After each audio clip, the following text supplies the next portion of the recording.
My mother-in-law sabotaged my wedding because she couldn't stand losing control over her perfect son, and now she's furious I'm cutting her off for good. I always knew my mother-in-law, Denise, was a handful, but I never expected her to go this far. From the moment I met her, she made it clear that no one would ever be good enough for her perfect son, Tom. I thought I could handle it. After all, it was obvious from the beginning that Denise's whole world revolved around him. Tom always brushed off her overbearing ways, insisting she meant well, but I knew there was more to it. There always is with women like her. Tom and I met in college, and we clicked instantly. He was kind, funny, and had this way of making me feel like the most important person in the room. We moved in together a year later, and that's when I really started to see the extent of Denise's influence on his life. She would call him multiple times a day, often showing up at our apartment unannounced with bags of groceries or little surprises. At first, I found it sweet, but it didn't take long to realize she wasn't just being generous, she was marking her territory. Things escalated when Tom proposed to me. He was over the moon, and so was I. But Denise, not so much. She didn't even bother to hide her disdain. Instead of congratulating us, she plastered on a fake smile and said, "Well, I guess this is happening." From that moment on, she inserted herself into every single aspect of our wedding planning. She insisted on being involved in choosing the venue, the flowers, even the guest list. At first, I tried to be accommodating. After all, this was Tom's mom, and I didn't want to start our marriage with unnecessary drama. But Denise's behavior quickly became unbearable. She disagreed with every decision I made, constantly trying to suggest changes that aligned more with her vision of what a classy wedding should be. When I picked out my dress, a beautiful lace gown that I had fallen in love with, Denise wrinkled her nose and said, "You know, sweetheart, something more traditional would suit you better. You don't want to embarrass yourself." I was stunned. I knew she didn't like me, but the constant jabs were starting to wear me down, and things really took a turn when we chose our wedding date. We picked a Saturday in June, thinking it would be perfect for an outdoor ceremony. But Denise immediately objected, saying it was too hot and that we should pick a safer date in the fall. Tom, wanting to avoid conflict, suggested we move the date to please his mom. I refused. This was our day, not hers, and I wasn't about to let her dictate something so personal. Denise didn't take that well. She sulked, complained to anyone who would listen, and started throwing around passive-aggressive comments about how I was taking her son away. The final straw came when she cornered me at my bridal shower of all places, and told me that she didn't think I was ready to marry Tom. "You know," she said, her voice dripping with condescension, "marriage is hard work. I'm just not sure you're cut out for it." I wanted to scream, but I bit my tongue. This was Tom's mom. I couldn't let her ruin this for us. But deep down, I knew this was only the beginning of a much bigger problem. The week of the wedding, things went from bad to worse. Denise started sending Tom texts about how he was making the biggest mistake of his life, and that I was just using him. He tried to ignore it, but I could tell it was eating at him. The night before the wedding, we had our rehearsal dinner, and Denise spent the entire evening glaring at me like I was the enemy. She refused to make a toast, barely spoke to me, and spent most of the night huddled with Tom, whispering God knows what in his ear. I was already on edge, but what happened next made everything explode. On the morning of the wedding, as I was getting ready with my bridesmaids, one of them came rushing into the room looking frantic. "You're not going to believe this," she said, holding up her phone. "Look at what Denise just posted on Facebook." I grabbed the phone and felt my blood run cold. Denise had posted a long, dramatic status about how she was heartbroken, that her son was making a terrible mistake, and that she had prayed for this day to never come. She went on to describe how she had tried to talk Tom out of it, but he was blinded by love and couldn't see that he was ruining his life.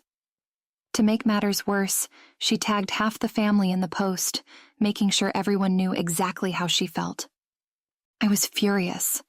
This was supposed to be the happiest day of my life, and Denise was doing everything she could to ruin it. I tried calling Tom, but he wasn't picking up. I could only imagine what kind of guilt trip she was laying on him.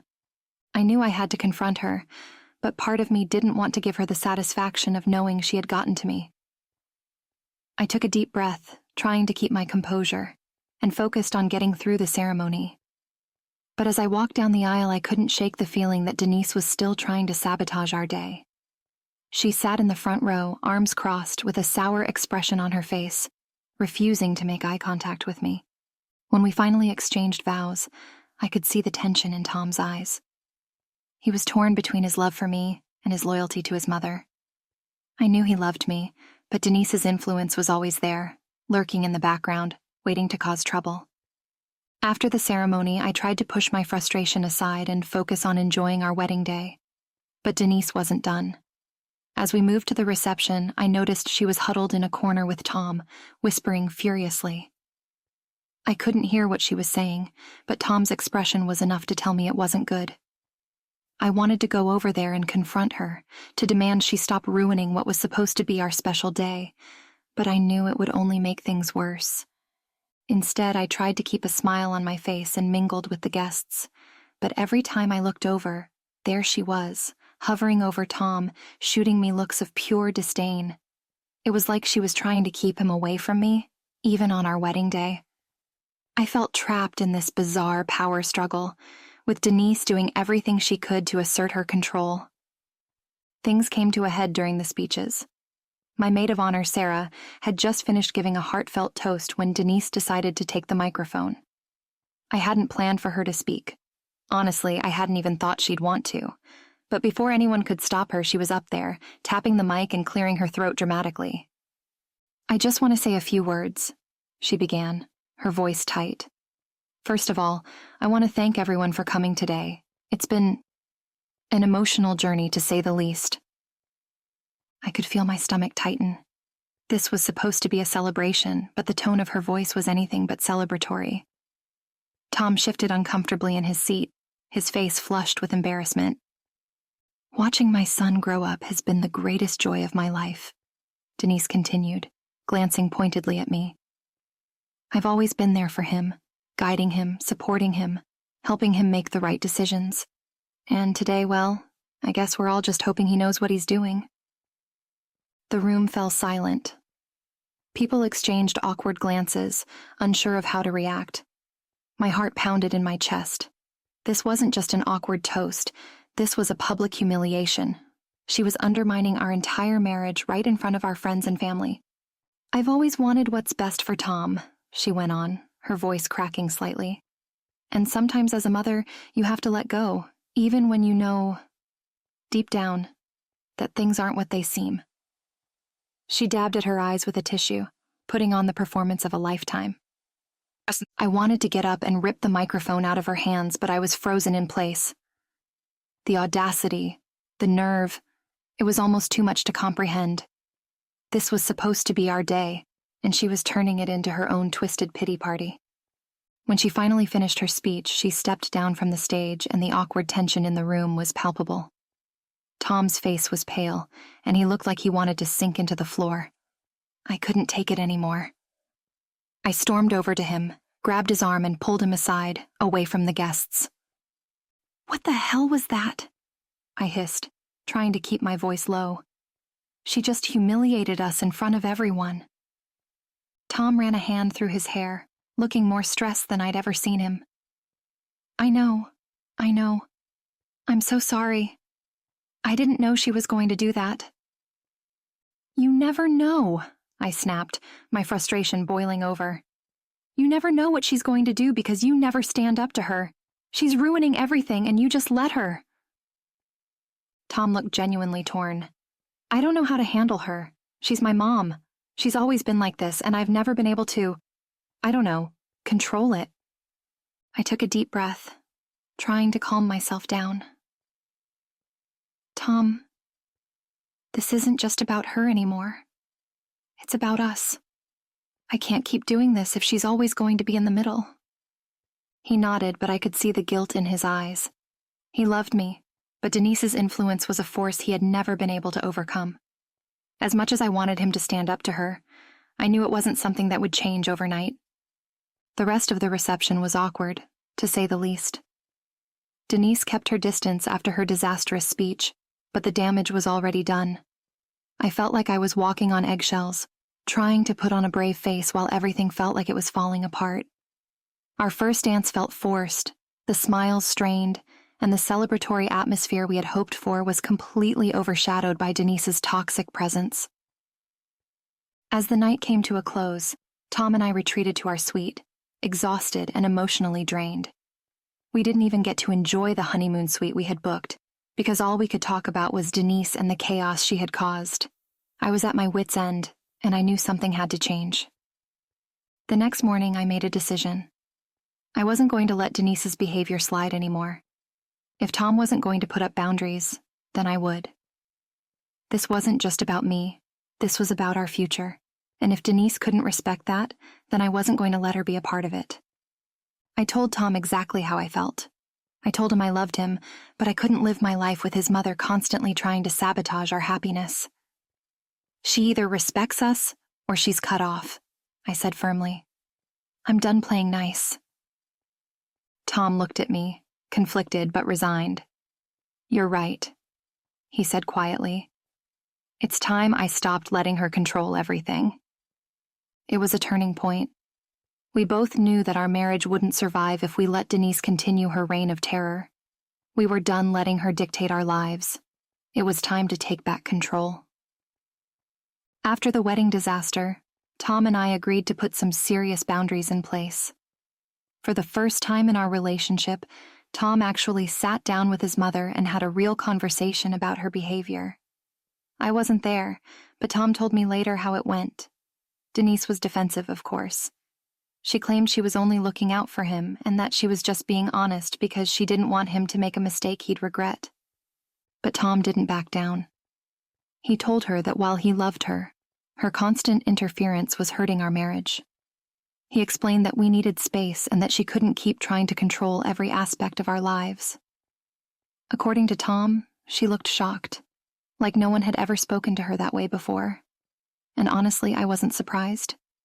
Denise was the kind of woman who thrived on control and manipulation. The idea that her son, her perfect little boy, would stand up to her was unfathomable. She didn't take it well. After Tom's confrontation, Denise went radio silent. No calls, no texts, no surprise visits. At first, it was a relief. For the first time since I met Tom, I felt like we had some peace. We could actually breathe without her looming over our every move, but it didn't last long. 2 weeks after the wedding, Denise showed up at our door unannounced. Tom had just left for work, and I was home alone, cleaning up the remnants of the honeymoon gifts we hadn't put away yet. I opened the door, and there she was, looking haggard and desperate. "Can we talk?" she asked, her voice softer than I'd ever heard it. I didn't want to let her in. Every instinct in me screamed to slam the door and keep her out, but I hesitated. Maybe, just maybe, this was her attempt to make amends. So I stepped aside and let her in. She sat down on our couch, nervously fidgeting with the hem of her blouse. I stood across from her, arms crossed, waiting for whatever drama she was about to unleash. But instead of the usual condescending remarks, Denise did something I never expected. She started crying. "I know I've been difficult," she began, choking back sobs. I'm scared of losing him. He's my only child and I don't know how to let go." I was stunned. For the first time, Denise wasn't the overbearing, manipulative mother-in-law. I saw a scared, lonely woman who couldn't cope with the fact that her son was building a life that didn't revolve around her. It was almost enough to make me feel sorry for her. Almost. "I'm not trying to take him away from you," I said, trying to keep my voice steady. "But you have to understand, Denise, you can't keep treating us like this. We need our own lives, our own space. We're not trying to shut you out, but your behavior is pushing us away." Denise wiped her eyes, sniffling. "I just feel so alone. I've always been there for him, and now I don't know where I fit in." I sat down beside her, feeling conflicted. "Denise, you're his mother. You'll always be important to him. But you have to respect our boundaries. You have to let him be his own person." She nodded, but I could tell the words didn't fully sink in. Denise had spent so much of her life defining herself through Tom that she didn't know who she was without him. It was sad, In a way, but it wasn't my job to fix her. I'm sorry, she whispered. I'll try to be better. It sounded like a start, but I knew better than to get my hopes up. Denise was set in her ways, and real change wasn't going to come overnight. But at least she'd acknowledged in her own way that she needed to back off. For the next few weeks, things were relatively calm. Denise kept her distance, and Tom and I were finally able to enjoy being newlyweds without the constant interference. We started planning our delayed honeymoon, just the two of us, and I felt like we were finally moving in the right direction. But then, just when I thought Denise was finally starting to respect our boundaries, the phone calls started. At first they were harmless, quick check-ins to see how we were doing, or little updates about her life. But slowly they began to escalate. Denise would call Tom late at night, complaining about how lonely she was, how hard it was being by herself. She would guilt-trip him, saying things like, "I just wish I had someone to talk to. I'm all alone, you know." Tom tried to be patient, but I could see the toll it was taking on him. Every time he talked to her, he'd come back looking drained and frustrated. It was like she couldn't handle the idea of not being the center of his world anymore. And the worst part was, I could feel her resentment toward me growing. She would make snide comments about how some people were pulling Tom away from his family, how he was too busy now that he was married. It all came to a head one evening when Tom and I were having dinner at home. We were in the middle of talking about our honeymoon plans when Tom's phone rang. It was Denise again. He hesitated, glancing at me, and I could see the guilt in his eyes. "I'll just tell her I'm busy," he said, hitting decline. But not even a minute later, his phone buzzed with a text notification. Tom sighed, opening the message. His face went pale as he read it, and he handed me the phone without saying a word. Denise's message was short but packed a punch. "I hope you're happy. You've chosen her over me. Don't bother calling when she leaves you." I felt a surge of anger and hurt. This wasn't just about boundaries anymore. Denise was actively trying to sabotage our marriage. I looked at Tom, who seemed defeated, and I knew we couldn't keep living like this. "We have to do something," I said firmly. "This can't keep happening." Tom nodded, his expression hardening. "You're right. It's time to make a real change." Tom and I sat down that night and had a long, difficult conversation about what needed to happen next. For too long, Denise had been allowed to interfere in our lives, and we both knew it had to stop. Tom admitted he'd been avoiding the real issue, his inability to set firm boundaries with his mother, and he was ready to take a stand, for us and for our future. The following morning, Tom called Denise and told her we needed to meet in person.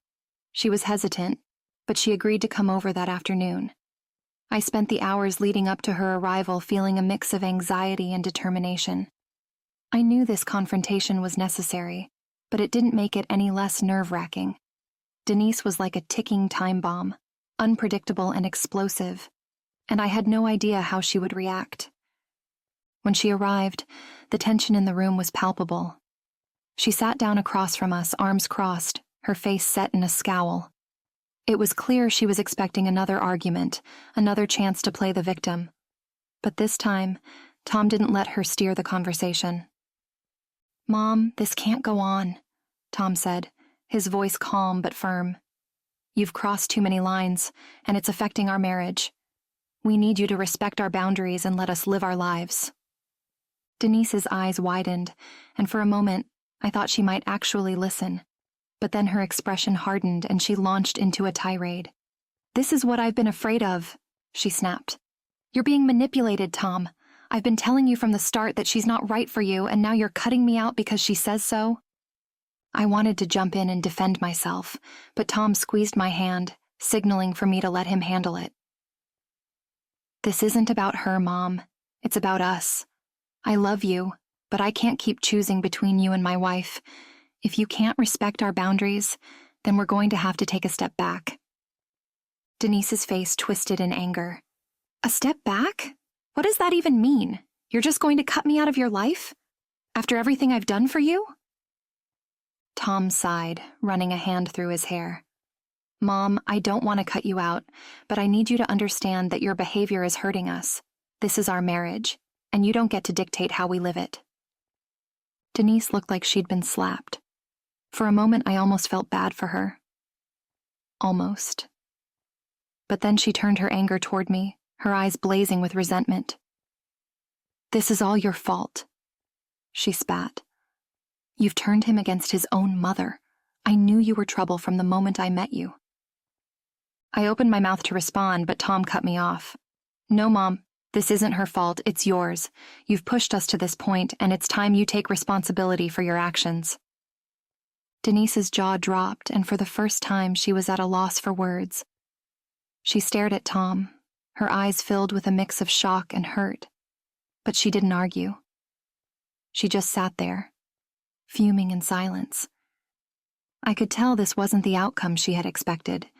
She had always been able to manipulate Tom with guilt and emotional blackmail, but this time, it wasn't working. After a few moments of tense silence, Denise finally stood up. "Fine," she said, her voice trembling with barely contained rage. "If this is how you want it, then don't expect me to be around when she leaves you. Don't come crying to me when everything falls apart." With that, she stormed out of the house, slamming the door behind her. Tom and I sat there in stunned silence, the weight of what had just happened settling over us. It wasn't the resolution I had hoped for, but it was a start. Tom had finally taken a stand, and that was more than I ever thought possible. In the weeks that followed, things were quiet. Denise kept her distance, and Tom and I started to rebuild our lives without her constant interference. It wasn't easy. There were days when Tom missed his mom, and I could see the guilt eating away at him. But every time Denise tried to reach out, it was always with the same manipulative tactics, and Tom held firm in his boundaries. Eventually, we went on our delayed honeymoon, a much-needed break from the chaos of the past few months. We spent 2 weeks in Italy, reconnecting and rediscovering why we fell in love in the first place. For the first time since our wedding, I felt like we were truly moving forward, leaving Denise's toxic influence behind. When we returned, Denise had left several voicemails for Tom, each more desperate than the last. She apologized, pleaded for forgiveness, and promised to change. But Tom knew better than to fall into her trap again. He called her back, not to cave in, but to set the record straight one final time. "Mom, I love you and I want you in my life," he said. "But if you can't respect our marriage, then we can't have a relationship. This is your last chance." Denise was quiet on the other end of the line. She knew he meant it. And for the first time, she seemed to understand that her son was no longer her little boy. He was a husband, and he was choosing his wife. I don't know what the future holds for us and Denise, but for now, I'm hopeful. Tom and I are stronger than ever, and we've learned to put each other first. We've set boundaries and we're sticking to them. It's not perfect and it's not easy, but it's a start. As for Denise, she's still figuring out how to let go. I don't know if she'll ever fully accept that Tom is his own person now, but that's not our problem to solve. We've done our part, and now it's up to her to do the rest. Our marriage may have started with a battle, but we've come out the other side stronger, ready to face whatever comes next, together. I caught my husband cheating with my sister, but now everyone is mad at me for exposing them during my mom's birthday. For the past year, my life has felt like a bad soap opera, and it all started with one text message that changed everything. I remember the exact moment when my perfect little world shattered. It was a sunny afternoon, and I was folding laundry while my 2 kids were napping. My husband, Matt, had left his phone on the kitchen counter, which wasn't unusual. But when a message from my sister popped up on his screen, I couldn't help but take a peek. What I saw made my heart drop. It wasn't just one of those normal, innocent texts. It was a string of messages full of secret plans, inside jokes, and flirtatious comments that no sister should be sending to her brother-in-law. I thought I must be misunderstanding something. I mean, this was my sister, Erin, the person I'd trusted my entire life, and Matt, my husband of 8 years, the father of my children. They wouldn't do this to me. But as I scrolled through the messages, the truth was impossible to ignore. There were plans to meet up while I was at work, pet names that made my stomach churn, and worst of all, photos that made my blood boil. They were clearly having an affair, and from the looks of it, it had been going on for months. I felt sick, and my hands were trembling as I put the phone back down like it was a bomb about to go off. I couldn't confront Matt right away. I needed proof, and I needed time to process. So I started keeping tabs on them, feeling more like a detective in my own home than a wife and mother. I checked phone records, went through more of his messages when he wasn't looking, and even followed them once when they claimed to be running errands separately. It didn't take long for me to gather all the evidence I needed, but it also didn't take long for the anger and betrayal to eat me alive. I couldn't believe that the two people I loved most in the world were doing this behind my back, pretending to be normal every time we were together as a family. The hardest part was pretending everything was okay while I secretly planned my next move. But the final straw came during my mom's 60th birthday party. We were all gathered at my parents' house, celebrating with cake, drinks, and cheesy family photos. I was doing my best to put on a brave face, but it was getting harder by the minute, especially with Matt and Aaron acting like nothing was wrong. They even had the nerve to laugh and joke right in front of me, like I was too stupid to notice the way their eyes lingered on each other. My heart pounded every time they so much as brushed shoulders. My mind was screaming at me to do something, but I kept holding back, not wanting to ruin my mom's special day. But then, during dinner, I couldn't take it anymore. Aaron made some joke about how Matt was practically family, and my mom, oblivious as ever, gushed about how lucky I was to have such a great husband. I felt like I was suffocating under the weight of it all, the lies, the betrayal, and everyone's blissful ignorance. I snapped. I stood up, and before I could stop myself, I blurted out everything. I told everyone how Matt and Aaron had been sneaking around behind my back, how they'd been lying to all of us, and how I had the evidence to prove it. The room went dead silent, and all eyes turned to me, wide with shock and disbelief. My dad dropped his fork, and my mom's face turned pale as she looked between Matt and Aaron, clearly hoping it was some kind of twisted joke. Matt tried to deny it at first, stuttering and fumbling over his words, but Aaron's guilty face said it all. She couldn't even look at me. My parents demanded to see proof, so I pulled out my phone and showed them the messages, the photos, and everything I'd found. It was like a bomb went off in that room. My mom burst into tears. My dad looked ready to strangle someone, and Aaron finally started crying, mumbling apologies that no one wanted to hear. But instead of rallying around me, my family's anger quickly turned in my direction. My mom accused me of ruining her birthday and making everything about me. My dad, who always had a soft spot for Aaron, said I should have handled this privately instead of turning it into a spectacle. Aaron just kept crying and saying she didn't mean for any of this to happen, which only made me angrier. And Matt? He just stood there, looking guilty but not saying much, which somehow made it all worse. I couldn't believe what was happening. Here I was, the one who had been cheated on, and somehow I was the bad guy for exposing it. My parents asked me to leave, saying I needed to cool off and that we'd talk about this later, but I was too furious to care. I grabbed my kids, packed up my stuff, and left without looking back. The days that followed were a blur of anger, tears, and confusion. I blocked Aaron on everything, filed for divorce, and moved in with a friend while I figured out my next steps. But the fallout was far from over. My mom kept calling me, begging me to forgive and forget for the sake of the family. She didn't seem to grasp that this wasn't some petty argument that could be patched up with an apology. Erin was my sister, and she'd betrayed me in the worst possible way. And Matt? He was practically a ghost, only reaching out to talk about the kids, never once showing any real remorse for what he'd done. But the real kicker was when I found out that my parents had forgiven Erin almost immediately. They were mad at her, sure, but they were still inviting her over for dinner, still talking to her like nothing had changed. Meanwhile, I was the one they kept at arm's length, treating me like I was the one who'd blown the family apart. They even had the nerve to tell me I was being unreasonable by refusing to come to family gatherings if Erin was going to be there. It was like I was living in some twisted version of reality where the cheater and the liar were the ones getting sympathy, and I was the villain for not just letting it go. I tried to explain to my mom that I wasn't ready to see Erin, that I couldn't just pretend everything was okay, but she accused me of being dramatic. She kept saying things like, She's your sister. You need to forgive her. And think about the kids. They need their family together. It was infuriating. I felt like I was constantly being gaslit into thinking my feelings didn't matter, that I was the unreasonable one for not wanting to be around the people who had hurt me so deeply.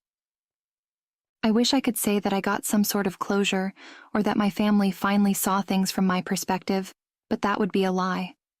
Every holiday, every birthday, every family event is now tainted with this underlying tension. My parents still expect me to come around and just act normal, but I can't. I can't sit across the table from my sister knowing what she did, and I can't look at my parents without feeling like they chose her over me. The months after the big blow-up were some of the loneliest of my life.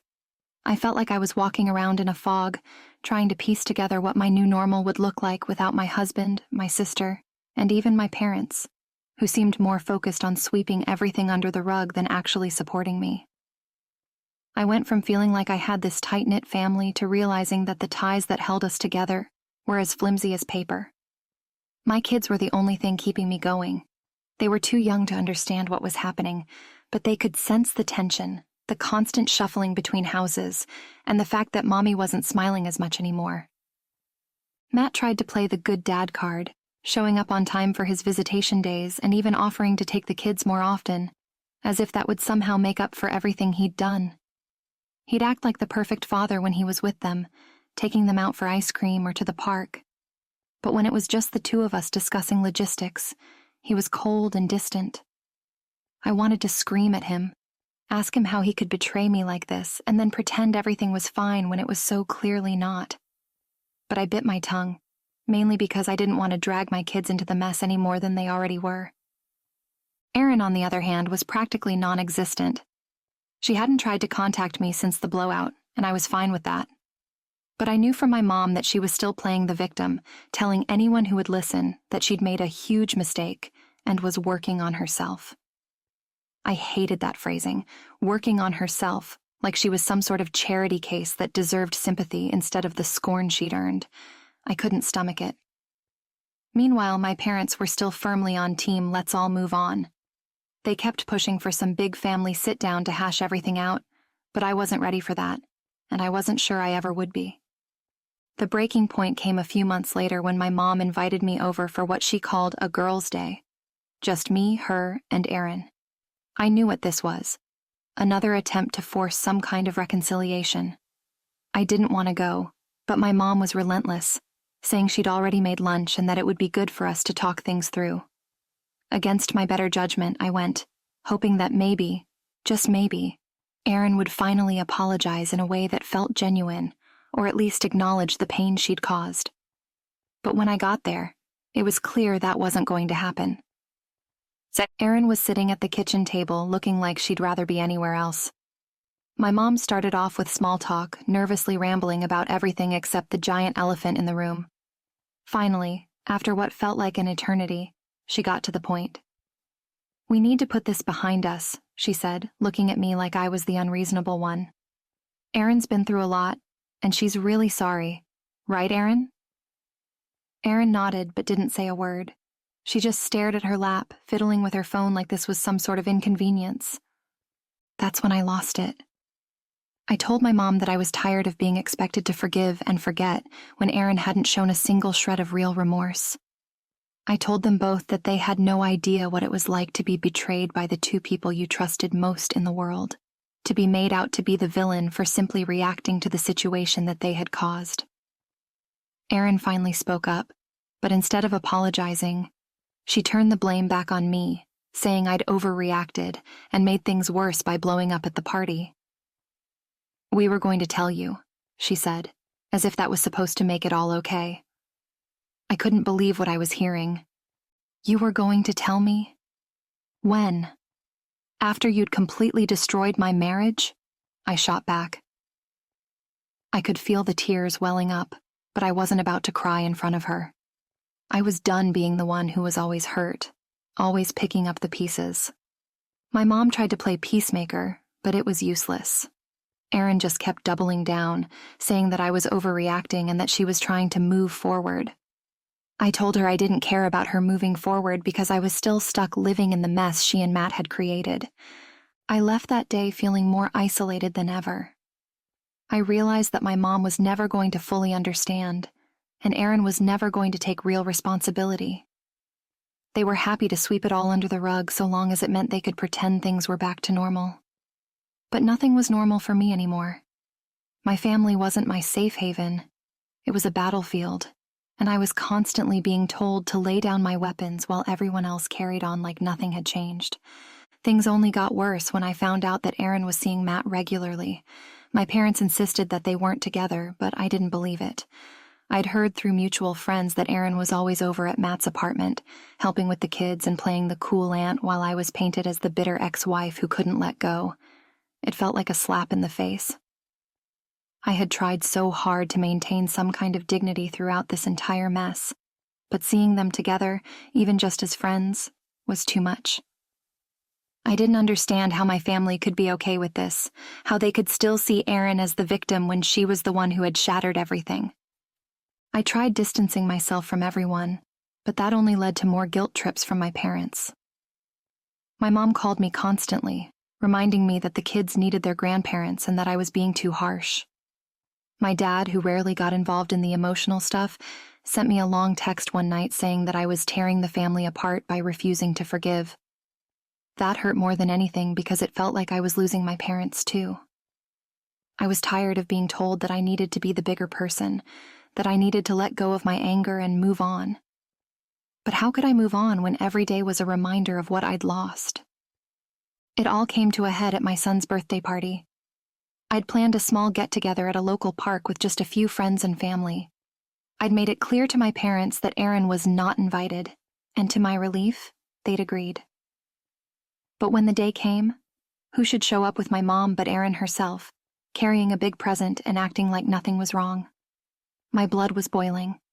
I pulled my mom aside and demanded to know why she'd brought Aaron when I specifically said not to. My mom just shrugged, saying, "She's family, and she wanted to be here for her nephew." That was the final straw for me. I told my mom and Aaron to leave, right then and there. My mom tried to argue, saying I was making a scene and ruining my son's party, but I didn't care. I was done playing nice, done being told how I should feel and act. I walked over to Erin, looked her straight in the eyes, and told her that she was not welcome, now or ever. Erin had the nerve to look hurt, like I was the one betraying her, but I didn't back down. I watched them leave, my mom still trying to plead her case, but I didn't listen. For the first time in months, I felt like I was standing up for myself instead of just letting everyone walk all over me. After that showdown at the park, I decided enough was enough. I cut off contact with Erin entirely and put some serious distance between me and my parents. They tried to guilt-trip me with phone calls, texts, and even dropping by unannounced, but I stopped answering. My priority was protecting my peace and my kids, and that meant creating firm boundaries that no one seemed to respect. It felt drastic, but I was tired of being disrespected in my own life. My parents acted like I was committing some huge betrayal by refusing to just let it go, but I wasn't about to sacrifice my sanity to keep up the illusion of a happy family. Matt was no better. He'd been trying to get back in my good graces, subtly suggesting that maybe we could try counseling, or at least try to co-parent more amicably. But I saw right through it. He wasn't interested in fixing things. He just wanted me to stop making waves so he could continue his little double life with Erin without feeling guilty. I refused every time, telling him that as long as Erin was in his life, we had nothing to discuss beyond the kids. He didn't take that well, but I couldn't care less. I wasn't going to give him the satisfaction of thinking I'd ever be okay with what he and my sister had done. I poured everything I had into my kids and my work, trying to rebuild some semblance of a life that felt stable.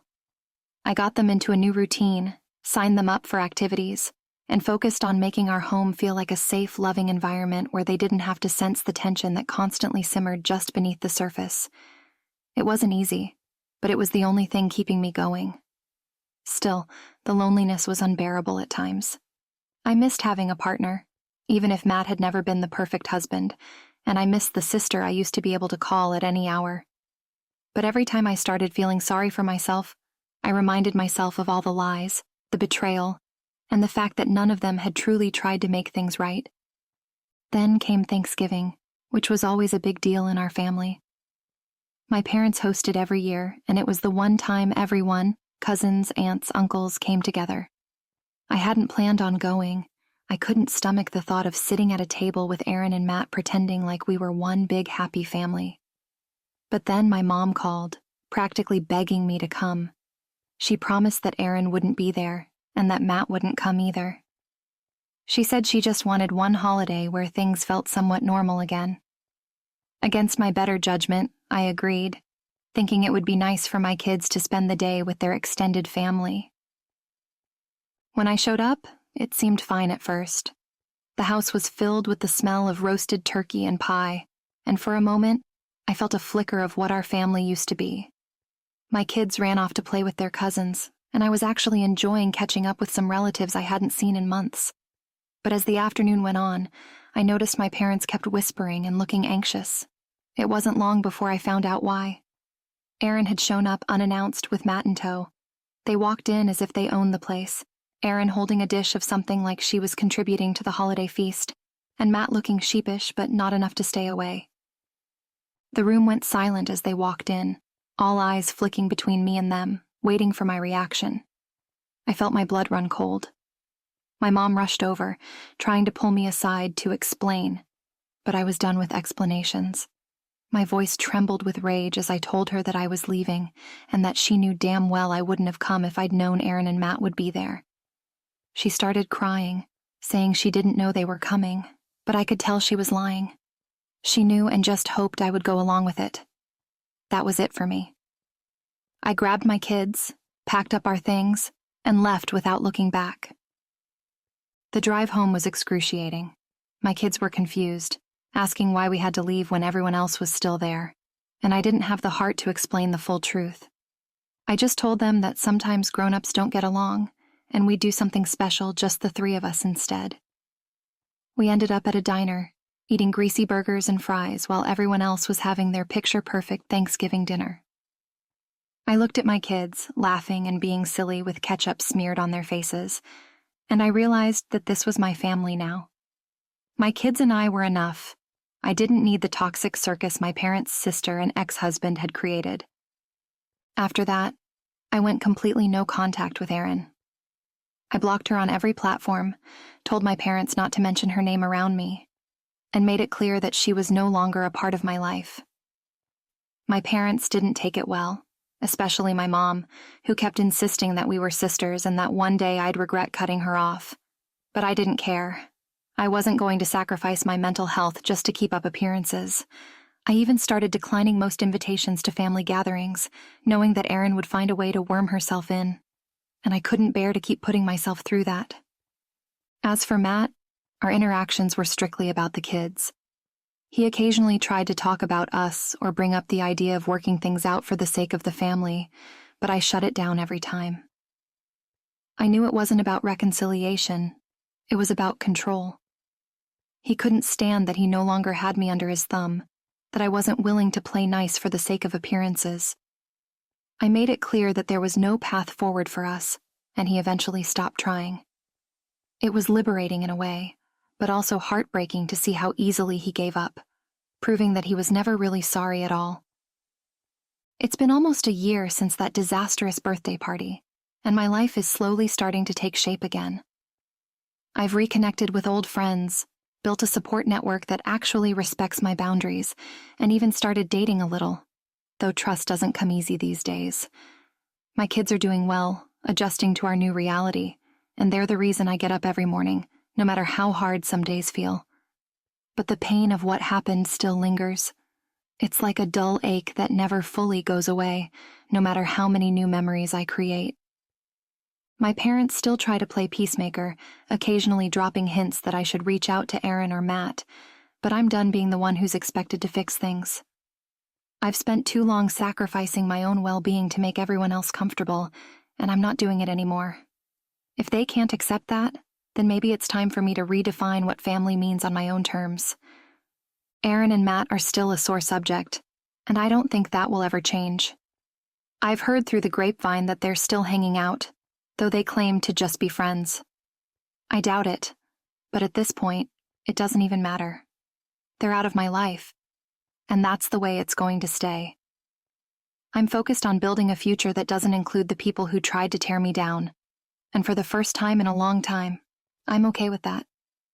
As time went on, I finally started to feel the weight of it all lifting, little by little. I wasn't healed, not entirely, but I was making progress in ways that felt real and meaningful. I put my energy into building a new routine for my kids and me, weekends filled with nature hikes, movie nights at home, and impromptu road trips to new places. We created new traditions that were ours alone, untainted by the mess my family had become. I even went back to school to finish the degree I'd put on hold when I married Matt, something I'd always wanted to do but kept putting off. It felt empowering to finally put myself first after years of being lost in everyone else's drama. My relationship with my parents, though, was still strained. My mom, in particular, couldn't seem to grasp that our family dynamic had been irreparably changed. She constantly pressured me to give Aaron another chance, as if forgiveness was something that could just be turned on like a light switch. Every time I spoke with her, it was the same plea. She's your sister, she made a mistake, and you can't stay mad forever. But what my mom didn't understand was that this wasn't about holding a grudge. It was about self-respect, about knowing my worth, and refusing to let toxic people back into my life just because we shared blood. Erin made one last attempt to reach out around Christmas. She sent me a long, tearful email apologizing for everything and begging me to forgive her so we could move forward as a family. It was filled with the usual excuses. She was going through a hard time. She never meant to hurt me, and she missed her sister. But there was something missing, something crucial: genuine accountability. Nowhere in that message did she fully own up to her actions or acknowledge the depth of the betrayal. It was all about how bad she felt, how hard things had been for her, without a single thought for the hell she'd put me through. I stared at that email for a long time, trying to decide what to do. A part of me wanted to respond, to lay into her and let her know exactly how much pain she'd caused. But I realized that would give her too much power. She didn't deserve to hear my pain. She didn't deserve anything from me. So I deleted the email without replying, feeling a strange sense of relief as I watched it disappear from my inbox. It was symbolic, I guess, erasing her attempt to worm her way back into my life the same way she had wormed her way into Matt's. The biggest shift came when I finally started letting go of the anger. Not for Aaron, not for Matt, but for me. I didn't want to be stuck in that bitter, angry place forever. I wanted to move on, truly move on, and live a life that wasn't defined by what they had done. I started seeing a therapist who helped me work through the betrayal and the complicated family dynamics that had always been there, lurking beneath the surface. I learned that I had been carrying the weight of my family's expectations and guilt for far too long, and it was time to put that down. I also made the decision to stop punishing myself for what happened. For a long time, I blamed myself, wondering if there was something I could have done differently to prevent the affair, or if I had somehow driven Matt and Aaron together. But through therapy, I realized that their actions were not a reflection of my worth. They were selfish and careless, and that had nothing to do with me. Accepting that was liberating, and it allowed me to start rebuilding my self-esteem, piece by piece. I haven't seen Aaron or Matt since the last disastrous family event, and honestly, I don't plan to. I don't feel the need to make amends or pretend that we're okay. My parents have slowly come to terms with my boundaries, even if they don't fully agree with them.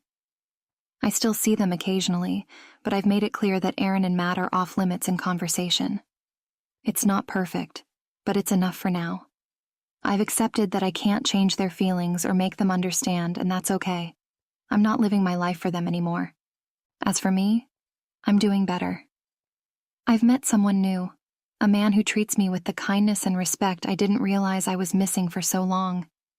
It's still early days, and I'm cautious about bringing someone into my kids' lives, but for the first time, I feel hopeful about the future.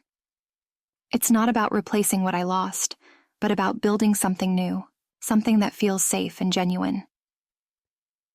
This whole ordeal taught me a lot about strength, about boundaries, and about the importance of choosing yourself, even when everyone else is pushing you in the opposite direction.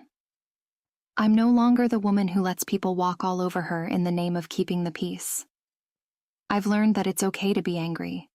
It's okay to cut toxic people out. And it's okay to rebuild your life on your own terms. I still have moments where the past sneaks up on me, a song, a memory, or even just a random thought that brings it all rushing back. But those moments are getting fewer and farther between. I'm slowly making peace with what happened, not because it was okay, but because I refuse to let it define me anymore. My kids and I are happy, and that's what matters most. If there's one thing I've learned, it's that family isn't just about blood. It's about the people who truly have your back. And sometimes, that means walking away from the ones who don't. My sister ruined my wedding by revealing our parents' darkest secret, and now my family is torn apart. My wedding was supposed to be the happiest day of my life, but it ended with my sister exposing a family secret so big that it shattered everything. I haven't spoken to my parents since, and now I'm left questioning everything I thought I knew about my family. Let me start by saying that my sister Lisa and I used to be close. Growing up, we were each other's best friends. She's only 2 years younger than me, so we shared everything. Clothes, secrets, late-night talks about our futures. We fought like sisters do, but nothing that ever threatened our bond. I thought we would always be close. But clearly, I didn't know her as well as I thought. Fast forward to my wedding day, a day I had dreamed about for as long as I could remember. I was marrying the love of my life, Jake, and everything was going according to plan.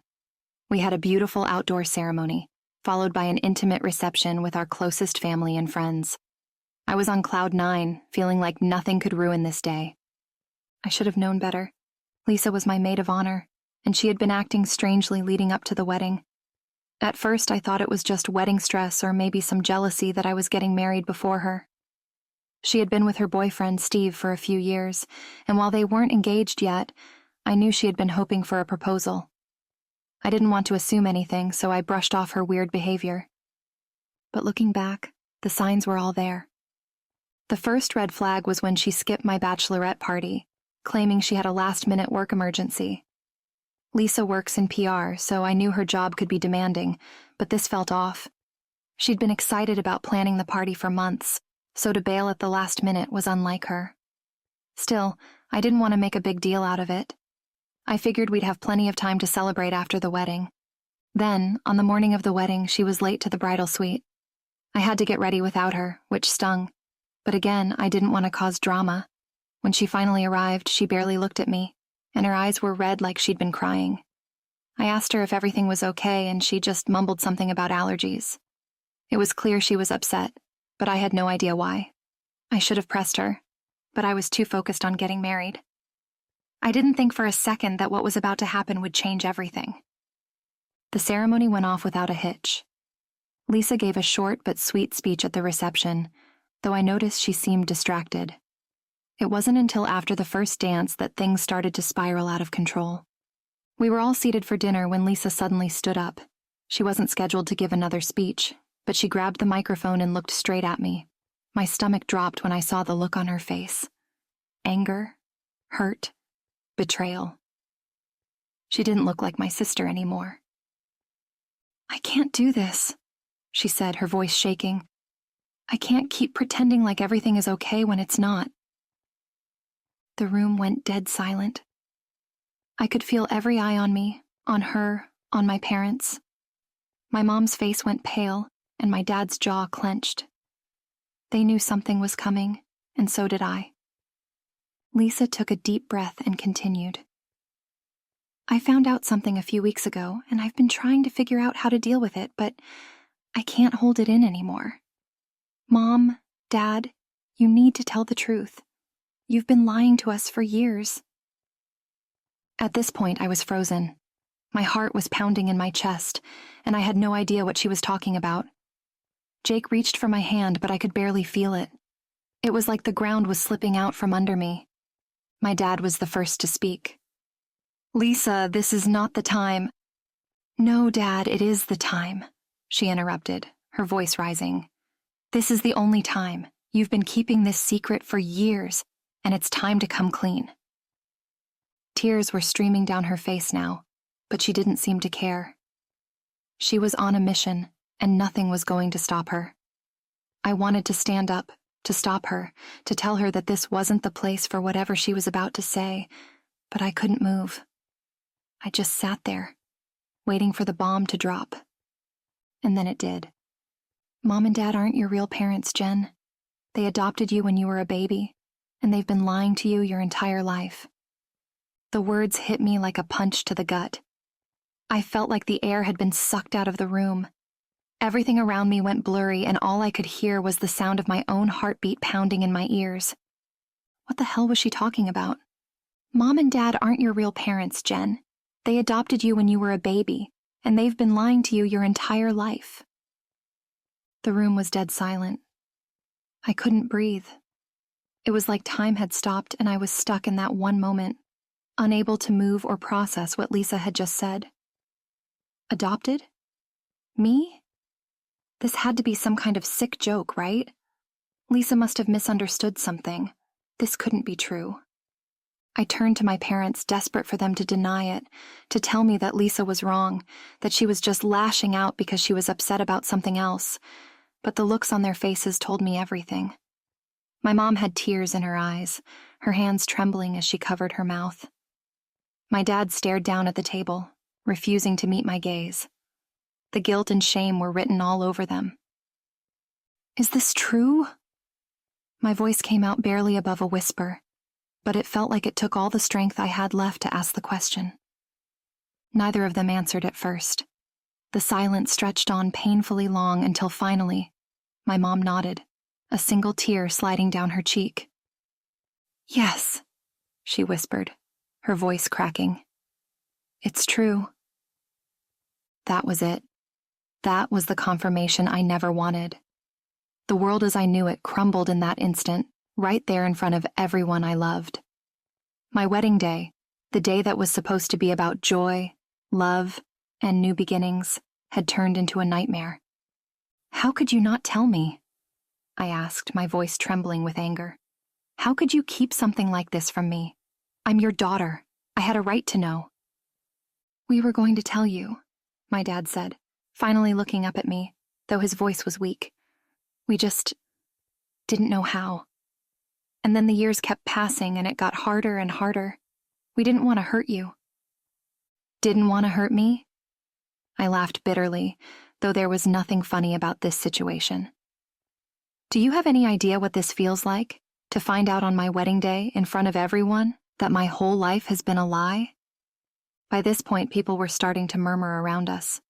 Jake's family looked horrified, and my friends exchanged awkward glances, unsure of what to do.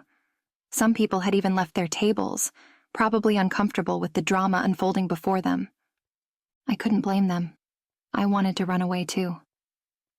Lisa, who had been crying silently, finally spoke up again. "I'm so sorry, Jen. I didn't mean to ruin your day, but you needed to know the truth. I couldn't keep it from you anymore. I found out by accident a few weeks ago, and it's been eating me alive." "How did you find out?" I asked, not even sure if I wanted to hear the answer. But at this point, what more could be revealed? "I was cleaning out some old boxes in the attic and I found a letter," she said, wiping her eyes. "It was from your birth mother. It was hidden at the bottom of a box of Dad's old paperwork. I don't think they meant for anyone to ever find it." I glanced at my parents again, waiting for them to explain, but they just sat there, looking like they wished the ground would swallow them up. Lisa continued, her voice shaky. "I didn't know what to do with the information, but I couldn't look at you without feeling like I was lying to you. I confronted Mom and Dad, and they admitted it. They said they were going to tell you, but honestly, Jen, I didn't trust them to do it, not after keeping it a secret for so long." The betrayal I felt was overwhelming. Not only had my parents lied to me for my entire life, but Lisa had also known for weeks and said nothing until now, until she chose to drop this bombshell on what was supposed to be the happiest day of my life. I felt like I was drowning in the lies. I pushed my chair back abruptly, standing up from the table. I needed air. I needed space. anything to escape the suffocating tension in that room. "I need to get out of here," I said, my voice trembling. Jake stood up with me, concern etched all over his face. "Jen, wait, let's talk," he started. But I shook my head. I couldn't deal with this right now. Not with him, not with anyone. "I can't," I whispered, and without another word, I turned and walked out of my own wedding reception. I don't even know how long I walked. I just wandered around the empty streets, still in my wedding dress, with tears streaming down my face. Everything felt surreal, like I was stuck in a terrible dream I couldn't wake up from. Adopted. How could they keep something like that from me? How could they build a whole life with me based on a lie? I was so lost in my thoughts that I didn't even realize Jake had followed me until he gently touched my shoulder. I jumped, turning around to face him. "Jen, please, just talk to me," he said softly. His face was full of concern, but also confusion. "I don't know what to say or do to help, but I'm here. We'll figure this out together, okay?" I looked at him trying to process everything, but my mind was a whirlwind of emotions. I was angry, hurt, betrayed, and most of all, I was confused. Who was I really? How could my parents, the people who raised me, just lie about something so huge for my entire life? "I don't even know who I am anymore," I whispered, feeling the weight of those words. "How do I move forward from this?" Jake wrapped his arms around me, pulling me close. "You're still the same person, Jen. This doesn't change who you are. You're still the woman I love, and nothing about that has changed." But it didn't feel that simple to me. Everything felt different now. And as much as I appreciated Jake's words, I knew that moving forward from this wasn't going to be easy. After a while, we started walking back toward the reception. I wasn't sure if I was ready to face everyone again, but I couldn't leave things like this. I needed answers. When we got back, most of the guests were gone. My parents were still there, along with Lisa, who was sitting at a table staring at her hands. I could see the guilt written all over her face, but it did little to ease the anger bubbling up inside me. I walked over to them, and they all looked up, their faces full of dread. "I want the truth," I said, my voice steady despite the storm of emotions raging inside me. "All of it." My parents exchanged a nervous glance as if they were silently debating who would speak first. Finally, my dad let out a long, tired sigh. He looked older in that moment, more fragile, like the weight of years of secrets had finally crushed him. "Let's go somewhere private," he suggested quietly, nodding toward an empty corner of the reception hall. I glanced around at the remaining guests who were trying and failing to pretend they weren't watching. My heart ached at the thought that this moment, one that was supposed to be full of love and joy, was now going to be remembered for something entirely different. I followed them, Lisa trailing behind us. Jake stayed close to my side, his hand firmly in mine. Once we reached the corner, my parents sat down. I didn't think I could sit through what they were about to tell me. "We never meant to hurt you," my mom began, her voice trembling.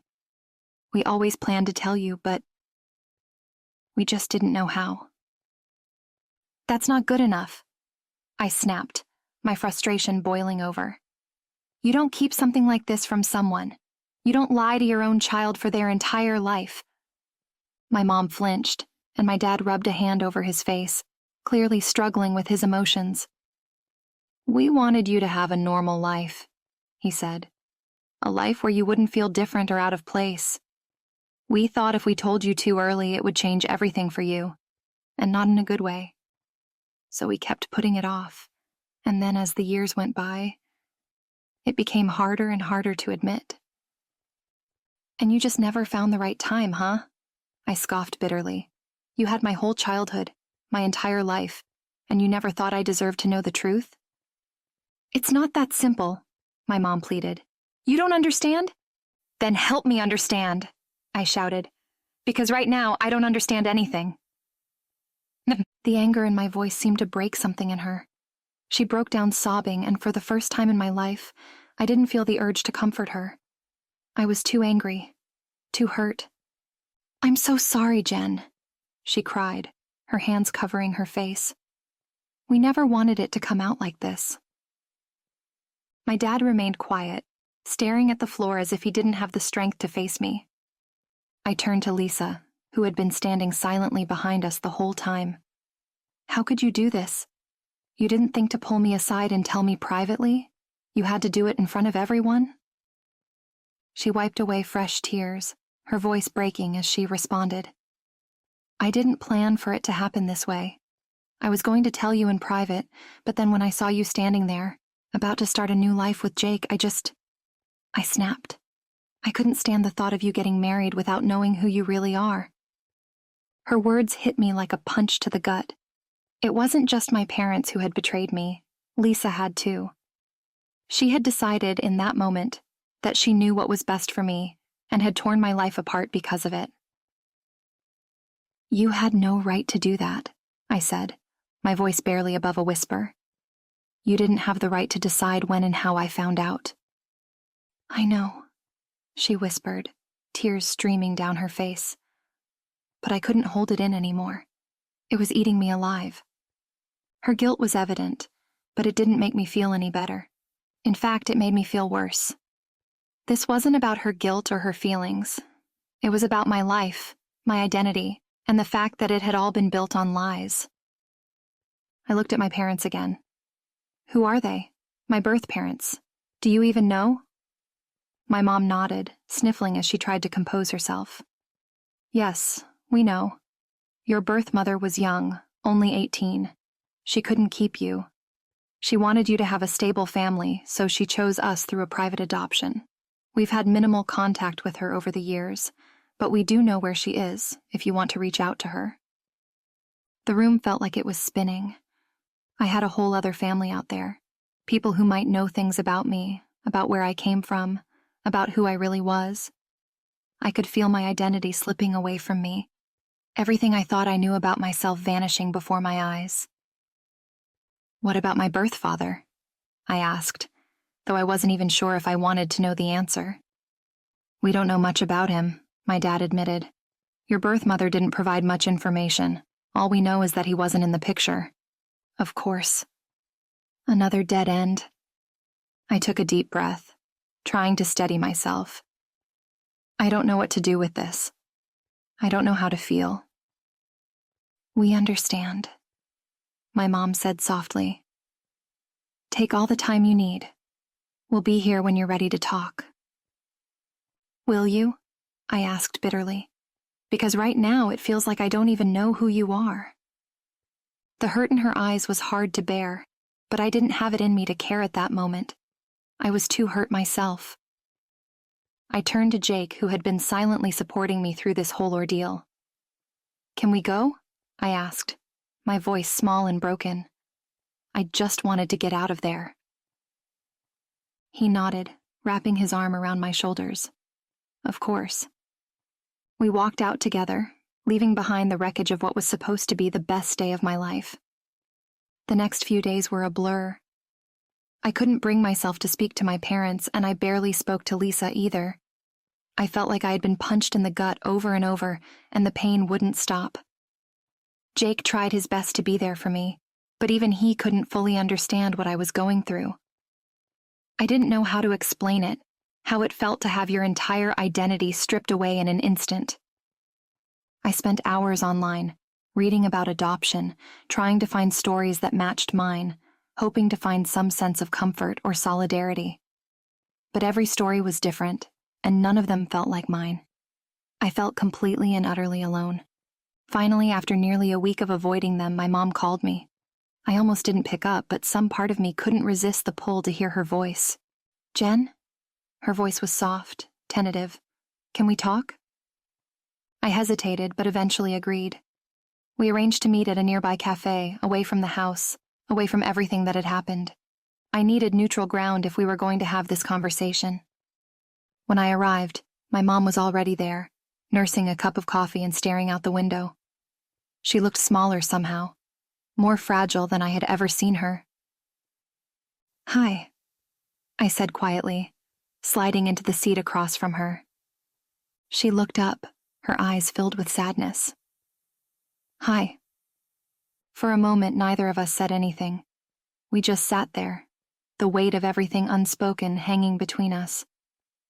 "I know you're angry," she began, her voice breaking the silence. "And you have every right to be. We should have told you a long time ago. We were wrong. I was wrong." I swallowed hard, trying to keep my emotions in check. "I don't know how to forgive you for this," I admitted, my voice shaking. "I don't even know if I can." My mom's eyes filled with tears again, but this time, she didn't break down. She just nodded, accepting what I had said. "I understand. I don't expect you to forgive us right away. I just want you to know that we love you. Always have, always will. Keeping this from you was a mistake, but it wasn't because we didn't love you. It was because we loved you so much that we were afraid of losing you." "That doesn't make it better," I replied, my voice hard. "You didn't trust me. You didn't trust that I could handle the truth. Instead, you let me live a lie." She flinched at the word lie, and I could see the pain etched into her features, but I couldn't back down now.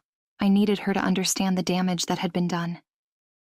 "We never saw it as a lie," she whispered. "We thought of it as protecting you. But now I realize how wrong that was. You had a right to know, and we took that from you." I didn't respond immediately. I didn't know what to say. In the past week, I had gone from feeling like I had a perfect family to feeling like I didn't know these people at all. How could I forgive them for something so fundamental? How could I rebuild the trust that had been shattered? "I keep thinking about all the moments in my life," I said slowly, trying to put my feelings into words.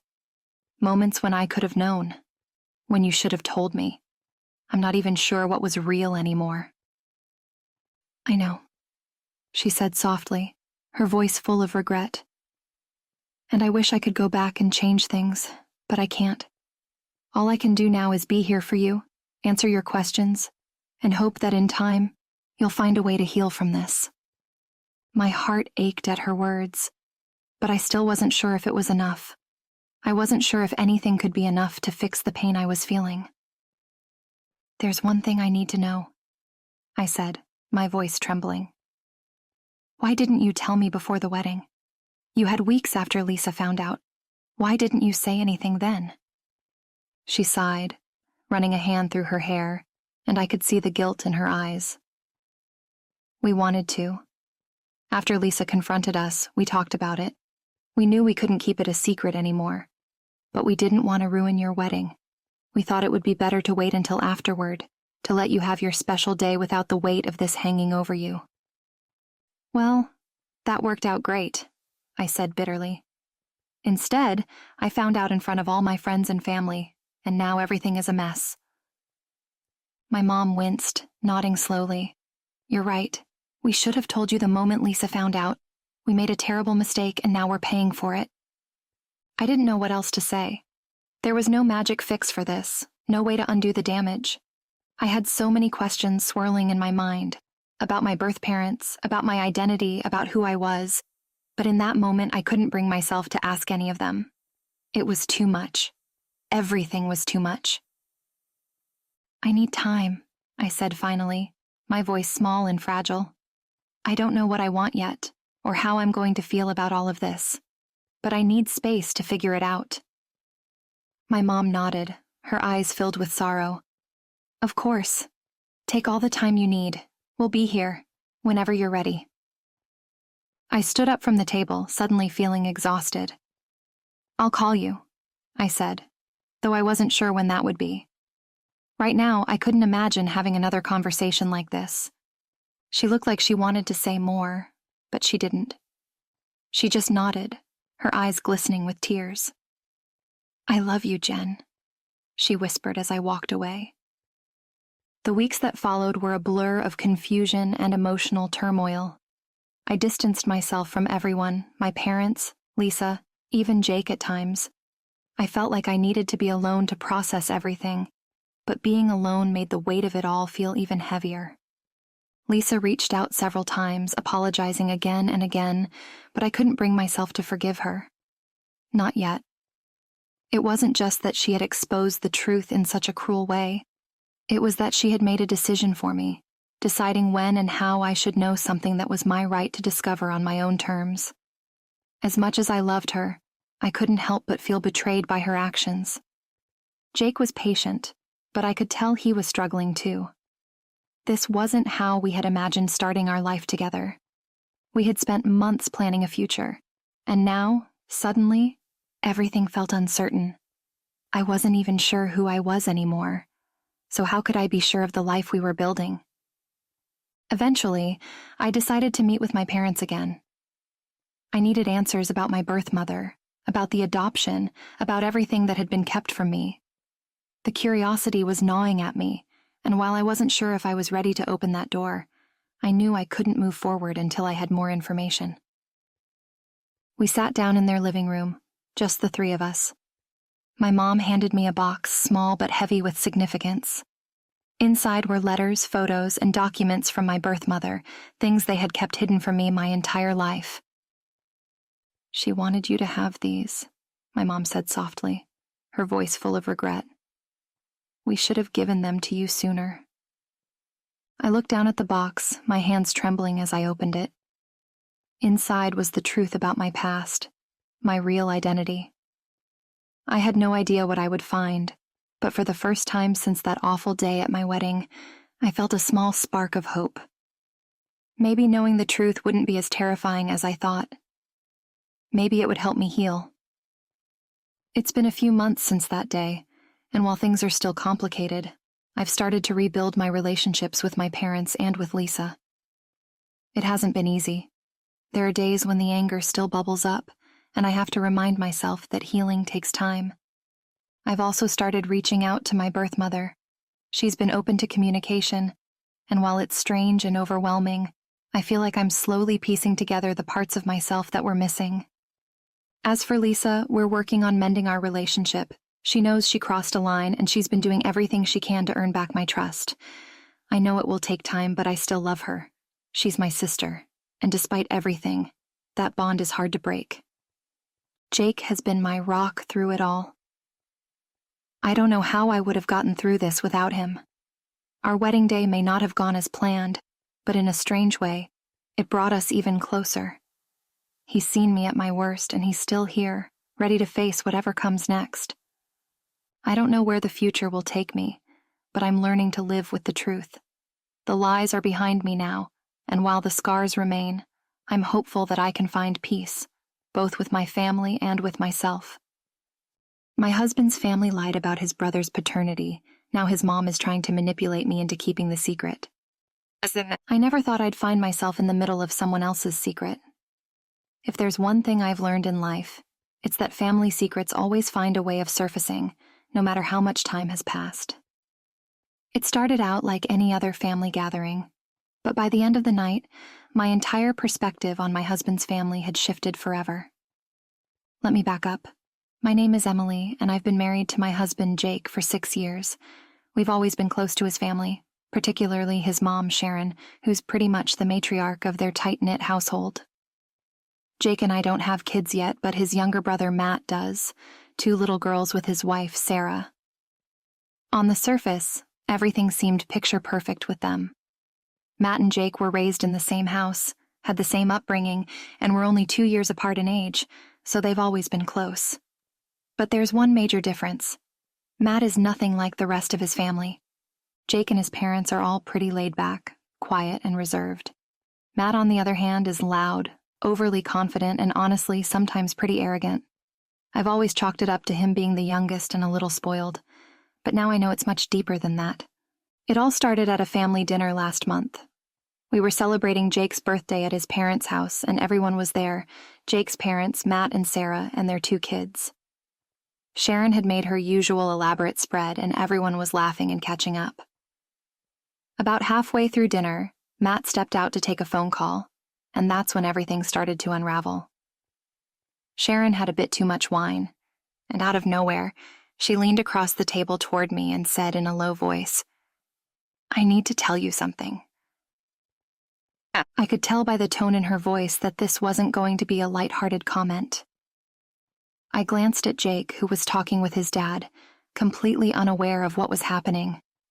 I didn't know what to expect, but I was not prepared for what came next. "Matt, he's not Jake's full brother," Sharon whispered, her eyes darting around the room to make sure no one else was listening. I stared at her, completely confused. "What do you mean?"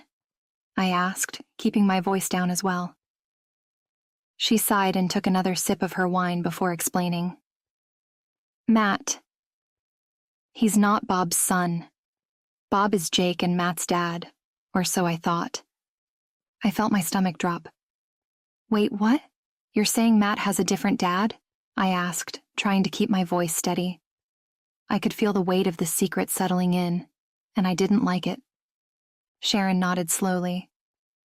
"Yes, I had an affair a long time ago, and Matt is the result of that affair.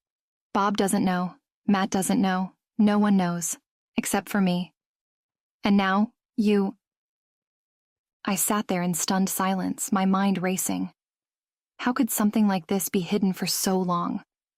Matt is 32 years old, and in all that time no one had ever suspected anything? I glanced around the table again, my eyes landing on Jake, who was completely oblivious to the bombshell his mother had just dropped on me. "I need you to promise me something, Emily," Sharon said, her voice urgent now. "You can't tell Jake. You can't tell anyone. It would destroy this family." I didn't know what to say. I had just been handed a secret that could tear this entire family apart, and now I was supposed to just carry it around with me? I could barely process it myself, let alone figure out how to keep it from my husband. I don't know if I can keep that from Jake," I stammered, feeling overwhelmed. "You have to," Sharon insisted. "Please, for the sake of the family. We've made it this far without anyone finding out. It doesn't have to change anything." But it did change everything. Suddenly, Matt's brash personality made a little more sense. His confidence, his constant need for attention. It wasn't just him being the baby of the family. It was him, unknowingly, trying to fit into a family that he wasn't fully part of, at least by blood. My heart ached for him, but at the same time, I was furious. How could Sharon keep something like this from him, from Jake, from Bob? How had she lived with this for over 30 years? I managed to get through the rest of dinner without falling apart, but as soon as Jake and I got in the car to go home, I felt the weight of the secret pressing down on me. I couldn't look at him the same way, knowing that his entire understanding of his family was built on a lie. But I didn't know how to tell him, or if I even should. The next few days were a blur. I felt like I was walking around in a fog trying to process what I had learned. Every time Jake would talk about his family or mention Matt, I would tense up, afraid that I would accidentally spill the truth. I didn't want to be the one to break this to him, but at the same time, I didn't know if I could keep it to myself. Then, just when I thought things couldn't get more complicated, Sharon called me.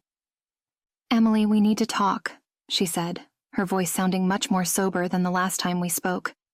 "I hope you've had time to think about what I told you." "Yeah," I said, my heart pounding. "I've thought about it a lot." "And?" she pressed, waiting for me to say something, but I wasn't sure what she expected me to say. "And I don't know if I can keep this from Jake," I admitted. "It doesn't feel right." There was a long pause on the other end of the line, and I could almost feel Sharon's anger brewing. "You have to keep this secret, Emily," she said, her voice cold now. "You don't understand what's at stake here." "I think I do," I replied, trying to keep my voice calm. "But I also think Jake deserves to know the truth. Do you really want to be the one to ruin his relationship with his brother, with his father? Do you really want to be responsible for tearing this family apart?" Sharon's words hit me like a punch to the gut, but I stood my ground.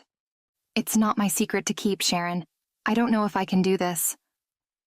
"Well, you better figure it out," she snapped, "because if you tell Jake, you'll destroy everything." I hung up the phone, my hands shaking. This wasn't just about Sharon's mistake anymore. It was about whether or not I was willing to carry this burden for the rest of my life, and honestly, I didn't know if I could. The days following that phone call with Sharon were some of the hardest I've experienced in my marriage. I felt trapped, caught between my loyalty to Jake and the overwhelming guilt that I was now carrying Sharon's secret. I couldn't look at Matt the same way anymore either. Every time he called or texted Jake, I felt sick to my stomach. The thought of Matt being in the dark about something so fundamental to his identity made me feel like I was somehow betraying him too. Jake, of course, had no idea what was going on. He'd ask me if I was okay, noticing my distracted mood, but I always brushed him off with some excuse about work stress or not feeling well.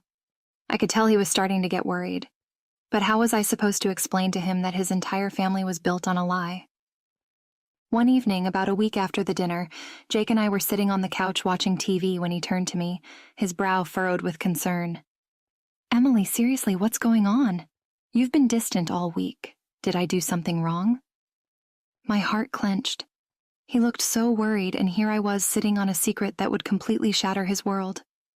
I couldn't lie to him anymore, but I also couldn't bring myself to tell him the truth. "Not yet. It's not you, Jake," I said softly, reaching for his hand. "I've just had a lot on my mind lately." "Like what?" he pressed, his eyes searching mine for answers. I hesitated. This was my moment, my chance to tell him everything. But the words caught in my throat. I couldn't bring myself to do it. I stopped, shaking my head. "It's nothing, really. I think I'm just stressed out." Jake didn't look convinced, but he didn't push me any further. Instead, he pulled me into a hug and said, "You know you can tell me anything, right?" The irony of that statement wasn't lost on me. I nodded, burying my face in his chest, feeling even more guilty for not telling him the truth. That night, as I lay awake next to him, I made a decision. I couldn't keep this secret any longer. But instead of going directly to Jake, I needed to talk to Matt. I needed to know if he had any idea about his real father before I dropped this bombshell on Jake. It didn't seem fair to tell Jake without giving Matt a chance to hear it first, especially since it was his life that would be most affected by it. The next day, I texted Matt and asked if we could meet up. He seemed surprised, but he agreed to grab coffee with me the following afternoon. I didn't tell Jake about the meeting because I wasn't sure how he would react, and I didn't want to get his hopes up or make him suspicious before I had all the information. When I arrived at the coffee shop, my nerves were through the roof. Matt was already there, sipping on an iced coffee, scrolling through his phone. He looked up and smiled when he saw me, completely unaware that his life was about to be turned upside down. "Hey, Emily," he greeted me, standing up to give me a quick hug. "What's up? This is a surprise." I forced a smile as I sat down across from him, my hands shaking slightly. "Yeah, I wanted to talk to you about something important." Matt's smile faded a little, and he looked at me with concern. "Okay? What's going on? Is everything all right?" I took a deep breath, trying to steady myself. "Matt, has there ever been anything unusual that you've noticed about your family? Anything that didn't quite add up?" He frowned, clearly confused. "What do you mean? Unusual? Like what?" I hesitated again, unsure of how to approach the topic delicately. But there was no easy way to say it. "Has there ever been any doubt in your mind that Bob is your biological father?" Matt blinked at me, completely taken aback by the question. "What? No, of course not. Why would you ask that?" I could see the confusion and slight irritation on his face, but I had to push through. "The reason I'm asking is because Sharon told me something she's kept secret for a long time. Matt, Bob isn't your biological father." Matt stared at me, his expression frozen in disbelief. He didn't say anything for what felt like an eternity. Finally, he shook his head, laughing slightly, though there was no humor in it. "What the hell are you talking about, Emily? I know it sounds crazy, but Sharon told me herself. She had an affair, and you're the result of that affair. She never told anyone. Not Bob, not Jake, not even you." Matt's face went pale, and I could see his hands trembling as he gripped his coffee cup. "That's impossible," he muttered, more to himself than to me. "You're wrong. There's no way." I wish I was wrong, Matt, I said softly, feeling the weight of the revelation pressing down on both of us. But Sharon admitted it. She begged me not to tell Jake, not to tell anyone. But I couldn't keep this from you. You deserve to know the truth. Matt sat there in stunned silence, his eyes glazed over as he processed what I had just told him. After a few moments, he looked up at me, his voice barely above a whisper. Does Jake know? I shook my head. No, not yet. I wanted to talk to you first. I didn't think it was fair to tell him before you had a chance to process everything. He ran a hand through his hair, looking completely shell-shocked. I don't even know what to say, he muttered. My whole life. It's been a lie? I reached out to place a hand on his arm, trying to offer some comfort, but I could see the pain in his eyes. This wasn't something I could fix with words. I'm so sorry, Matt, I whispered. I wish there was an easier way to do this. Matt didn't respond for a long time. He just stared down at the table, his mind clearly racing. Finally, he looked up at me, his expression a mixture of anger and heartbreak. I need to talk to my mom. Matt stormed out of the coffee shop so fast I barely had time to catch up with him. He was livid, his face flushed red, his jaw clenched tightly. I could feel the tension radiating off him as we walked out into the parking lot, and I wasn't sure what to say to calm him down. Honestly, I didn't know if there was anything I could say to make this situation better.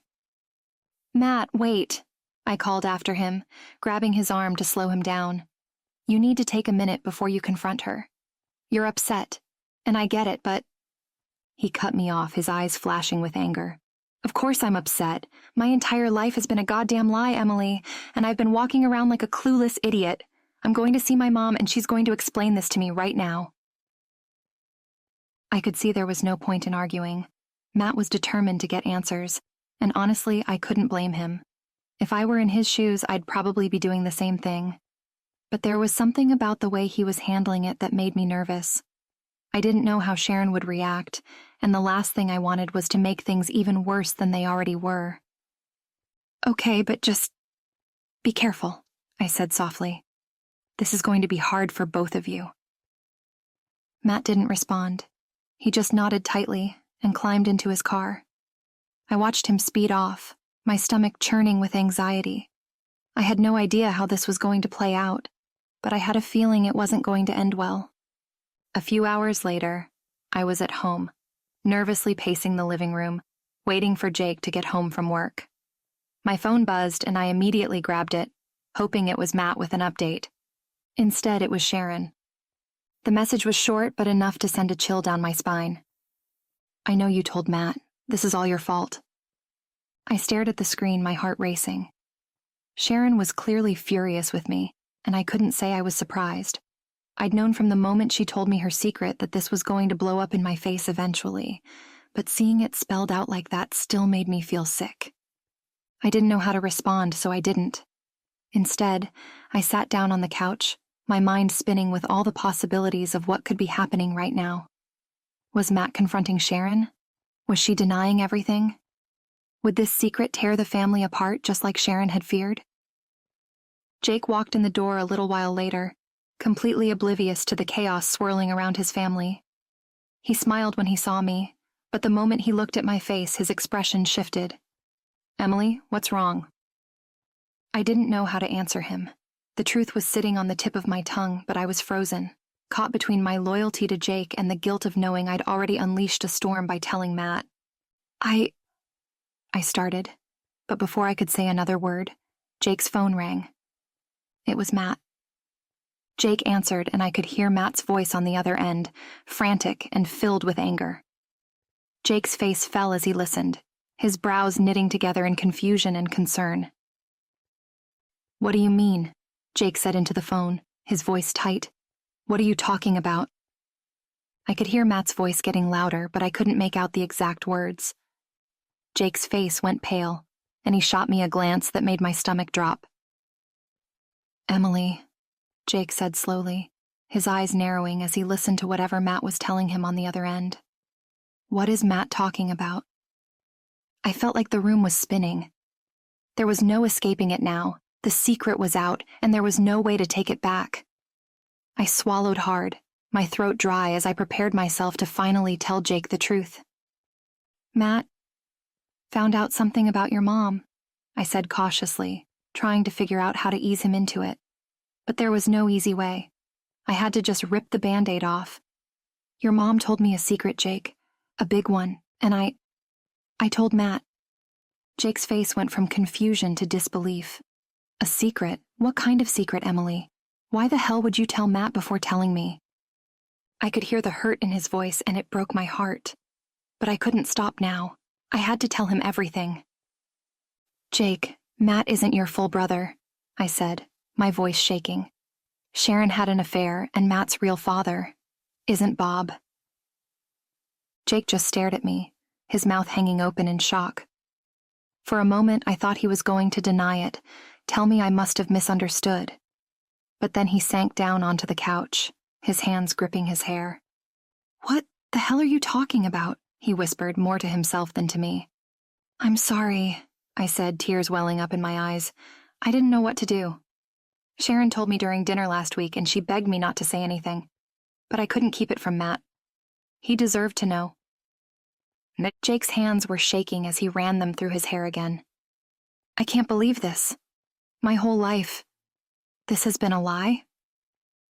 I sat down next to him, reaching out to touch his arm, but he pulled away, his eyes filled with hurt and confusion.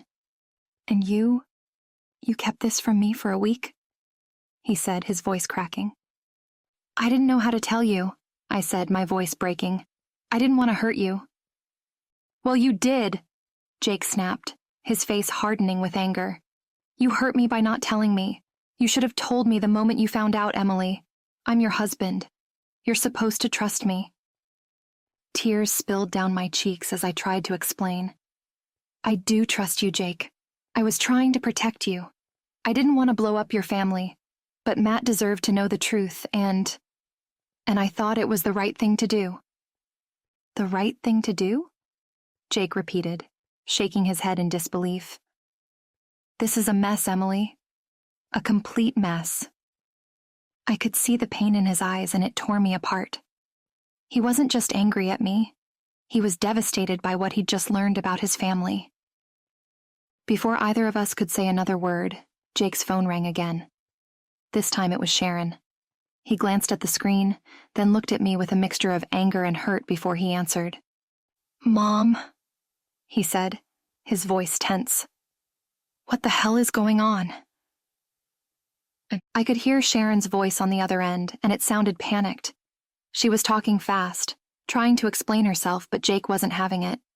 He stood up, pacing the room as he listened to her, his face growing darker with every word. You lied to me for 30 years, Mom, he finally said, his voice cold. How could you do that? How could you keep something like this from me? From Dad? From Matt? Sharon's voice grew more desperate, and I could hear her saying something about how she had no choice, how she did it to protect the family. But Jake wasn't having it. Don't put this on me, Mom, he snapped. This is your mess. You're the one who lied. You're the one who needs to fix it. Jake hung up the phone after a terse exchange with Sharon, and the silence in our living room was deafening. He stood there for a moment, staring at his phone, his chest rising and falling with deep, angry breaths. I watched him, feeling helpless and heartbroken. I wanted to reach out to him, to comfort him, but I knew he needed space. Finally, he spoke, his voice low and strained.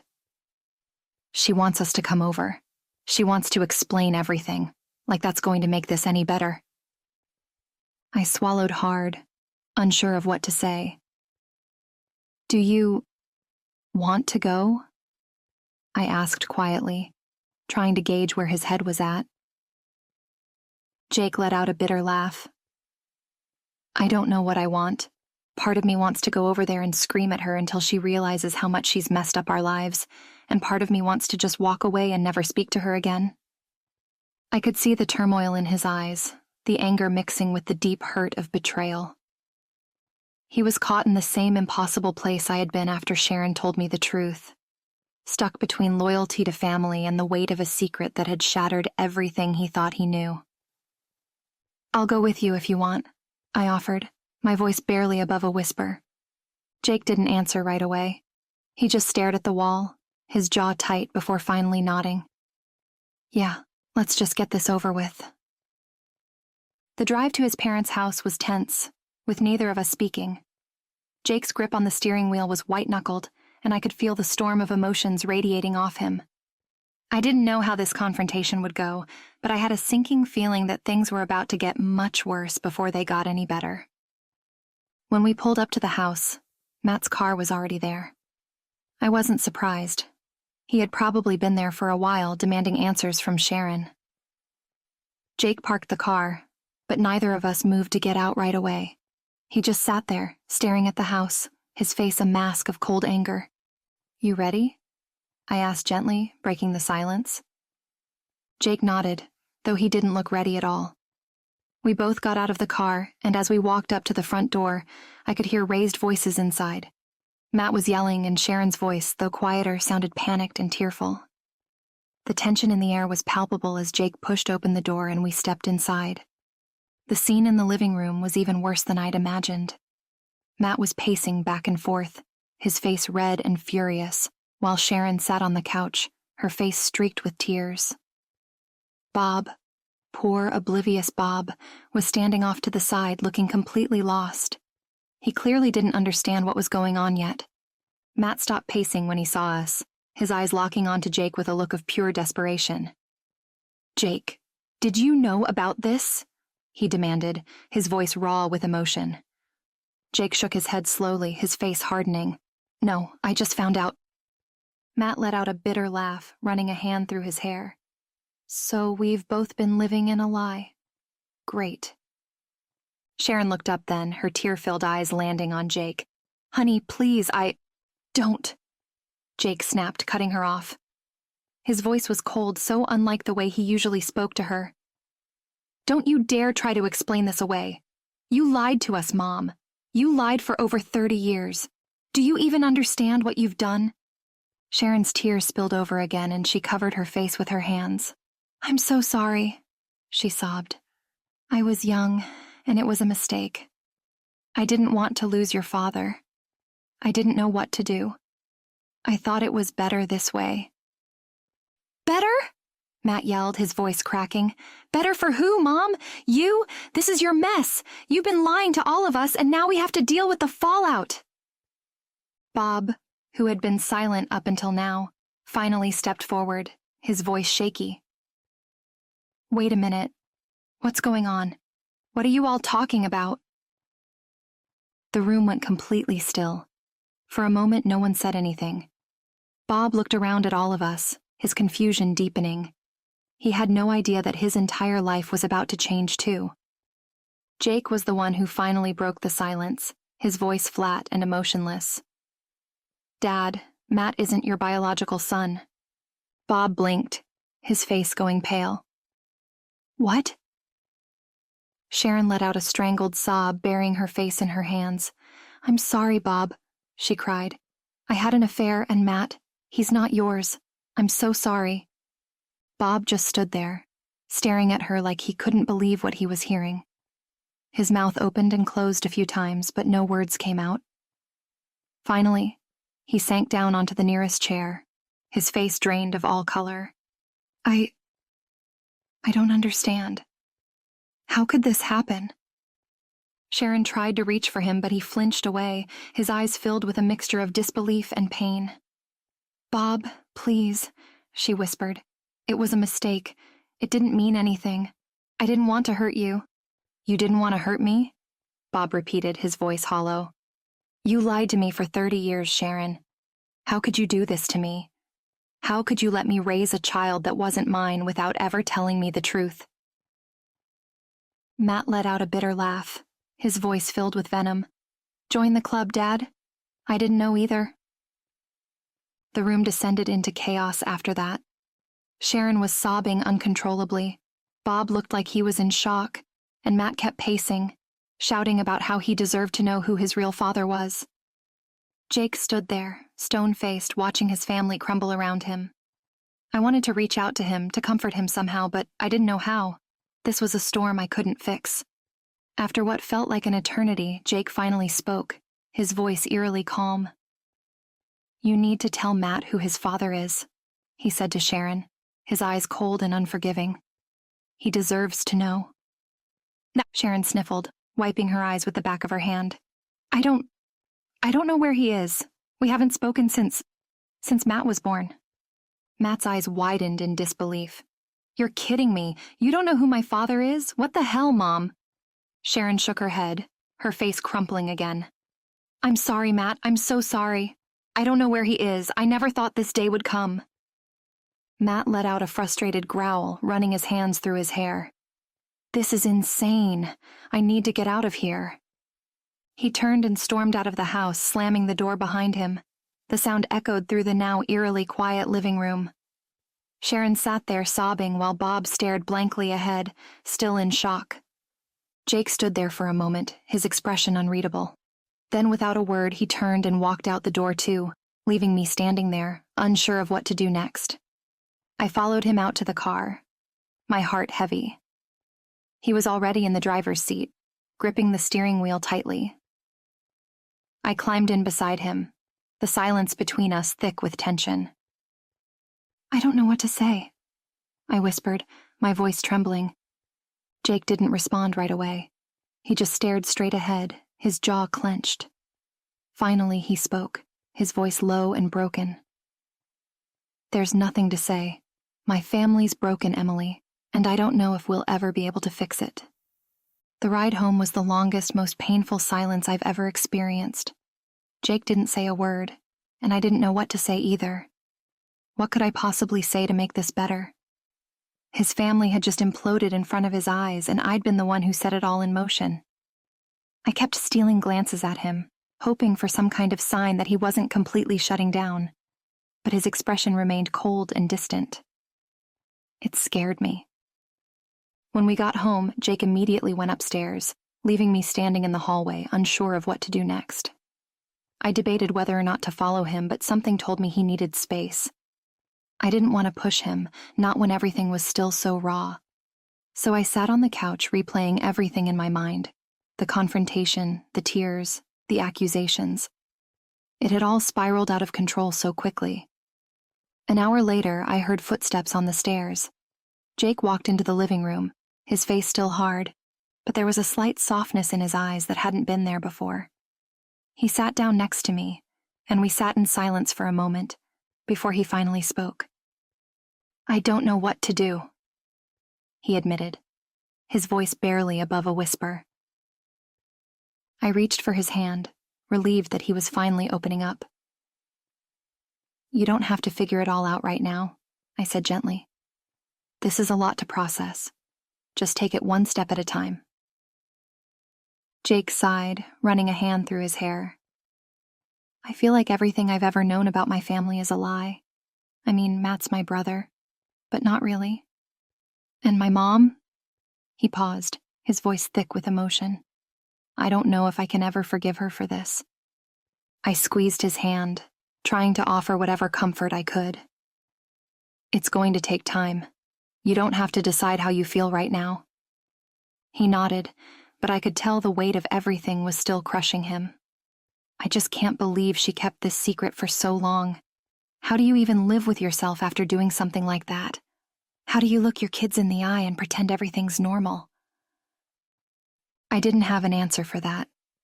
I couldn't imagine the kind of guilt Sharon had been carrying around for over 30 years. But the truth was, I was angry with her too. Angry that she had dragged me into this mess. Angry that she had lied to her family for so long, and angry that she had tried to manipulate me into keeping her secret. "What about Matt?" I asked after a moment. "Have you talked to him since we left?" Jake shook his head. "No, I don't even know what to say to him. He's probably just as messed up as I am right now. I mean, he's been living a lie too, and now he's got to figure out who his real father is, if that's even possible." I nodded, understanding his hesitation. "It's going to take time for both of you to process all of this, but you don't have to go through it alone." Jake looked at me then, his eyes searching mine. Why didn't you tell me as soon as you found out? The question hung in the air between us, and I felt a lump form in my throat. I'd been dreading this moment, knowing that it was only a matter of time before he asked. I took a deep breath, trying to steady myself. I was scared, I admitted, my voice shaking. Sharon put me in an impossible situation. She told me the secret and begged me not to say anything. I didn't know what to do. I didn't want to hurt you.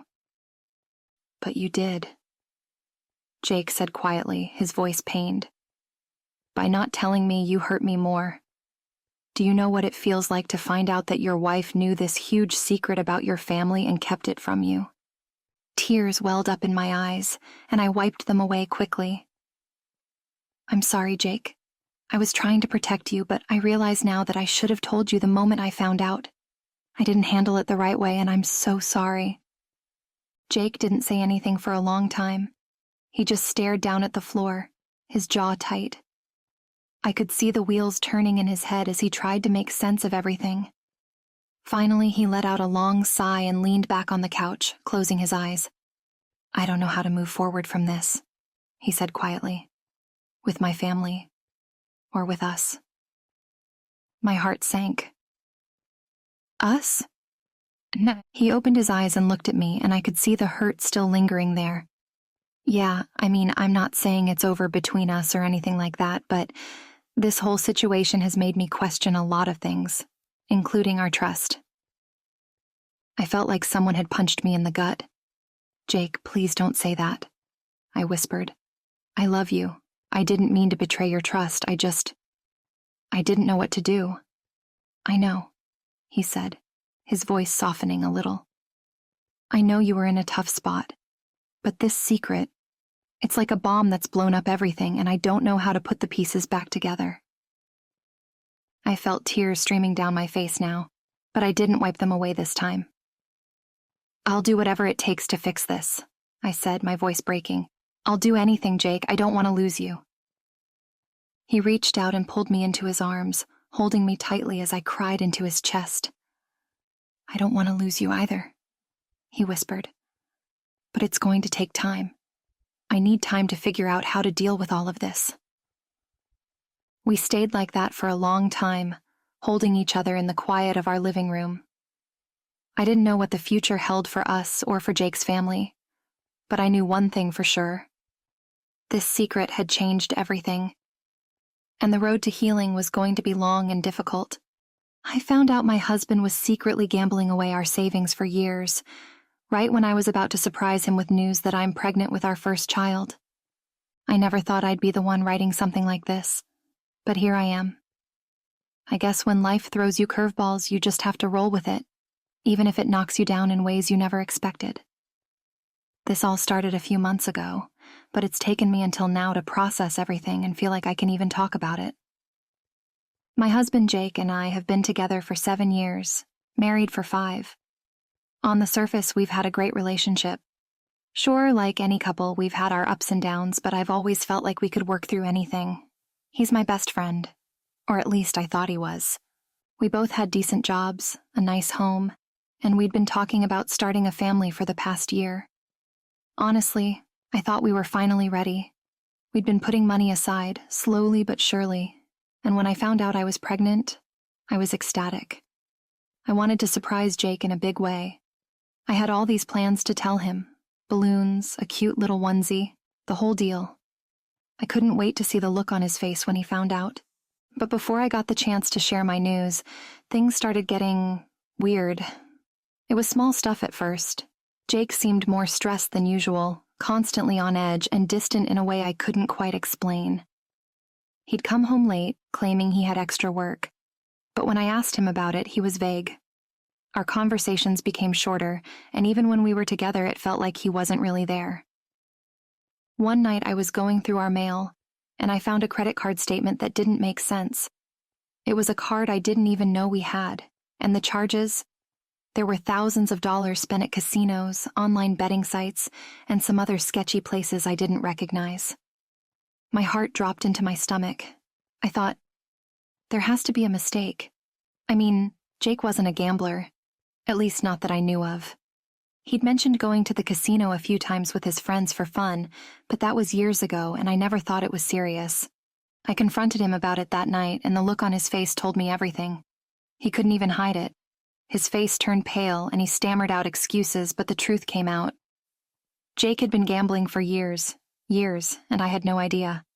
All those nights he said he was working late, all those random expenses that he shrugged off as work stuff, it was all a lie. He was in deep, really deep. He admitted he had taken out several credit cards in his name, maxed them out, and even dipped into our joint savings account to cover his losses. The money we had been saving to start a family, the money we'd worked so hard to set aside for our future, it was all gone. I remember standing there in the middle of our living room, feeling like the floor had been ripped out from under me. How could I not have seen this coming? How could I not have noticed? Jake kept saying he was sorry, that he was going to stop, that he'd get help. But I didn't even know what to say. I was in shock. And the worst part, I was still pregnant. I hadn't told him yet. I didn't know how. How could I possibly bring a child into this mess when everything I thought I knew about my life had just crumbled? I didn't tell him that night. I couldn't. Instead, I told him I needed space. I went to stay with my sister for a few days, trying to figure out what the hell I was going to do. My mind was racing. Should I stay with him? Could I trust him again? What about the baby? For the first time in our relationship, I didn't feel like we were partners. I felt like I was alone, facing this huge decision without the person who was supposed to be my teammate. I wanted to believe he could change. I wanted to believe he meant it when he said he would stop gambling, but I was so angry, so hurt, and so scared for our future. A few days later, I finally went back home to talk to Jake. I needed answers. I needed to know the full extent of what was going on because if I was going to make any decision about our future, I needed to know the truth. When I walked back into our house, the atmosphere felt different. Jake looked exhausted. He had bags under his eyes like he hadn't slept since I left. He was sitting at the kitchen table, staring down at his hands. When he saw me, he stood up quickly like he wasn't sure if he should hug me or stay where he was. I didn't move. I just stood there, waiting for him to say something. He opened his mouth, then closed it, like he was trying to figure out where to start. Eventually, I broke the silence. I need you to tell me everything, I said, my voice calm but firm. No more lies, no more half-truths. I need to know exactly how deep this goes. Jake nodded slowly and sat back down.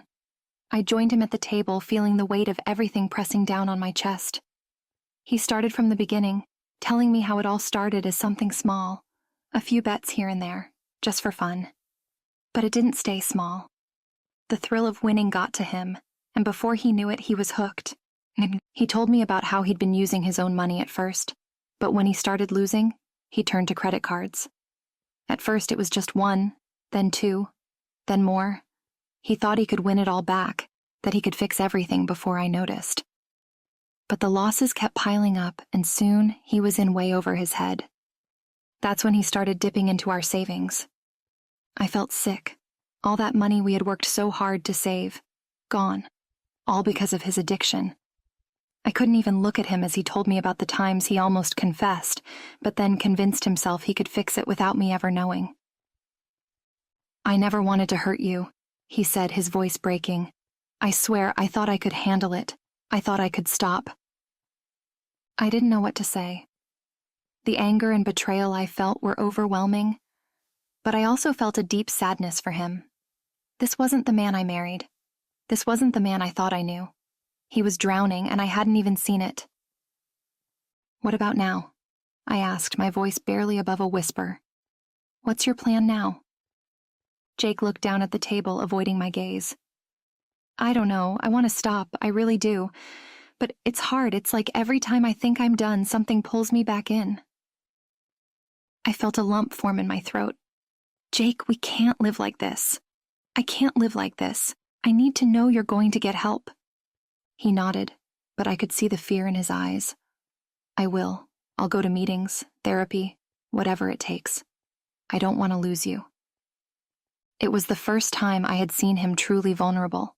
He wasn't trying to justify what he had done. He wasn't making excuses. He was just scared.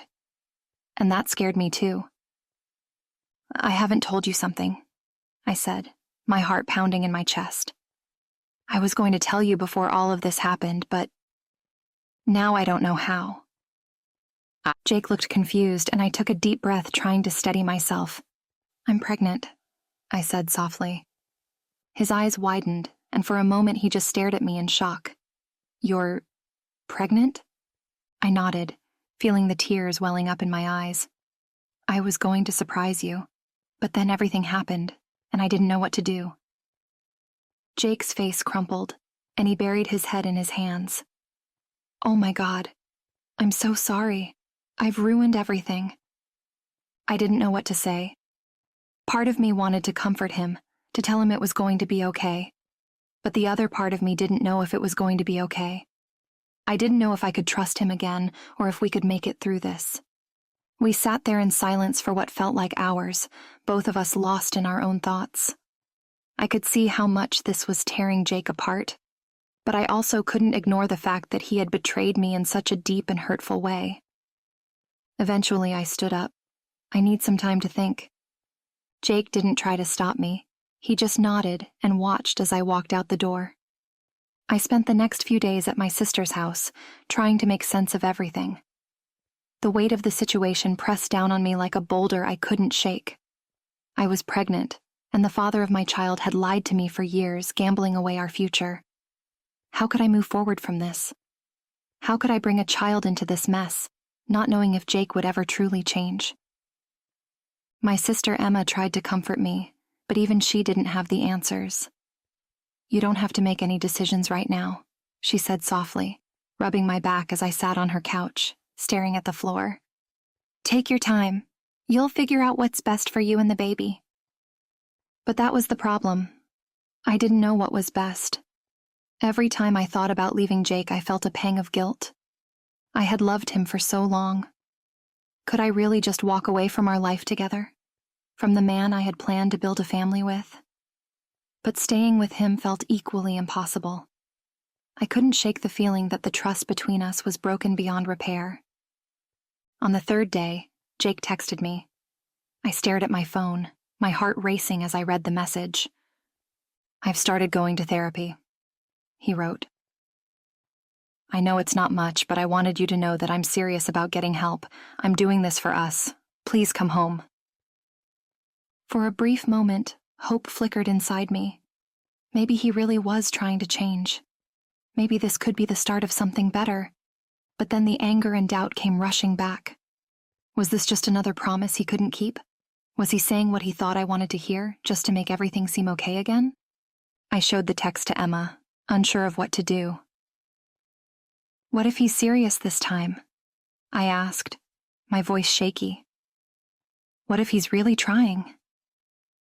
Emma sighed, leaning back against the couch. "Only you can decide if you're willing to give him another chance. But whatever you choose, make sure it's what you want, not what you think you should do." Her words stuck with me. What did I want? Not just for Jake or for the baby, but for myself? Did I want to fight for this relationship, or had too much damage been done? That night, I lay awake in the guest bedroom, staring at the ceiling. Memories of my life with Jake flashed through my mind. Our first date, our wedding day, the lazy Sundays we spent lounging on the couch. There was so much love between us, so much history. But there was also a darkness I couldn't ignore. By the time the sun came up, I knew I had to face him.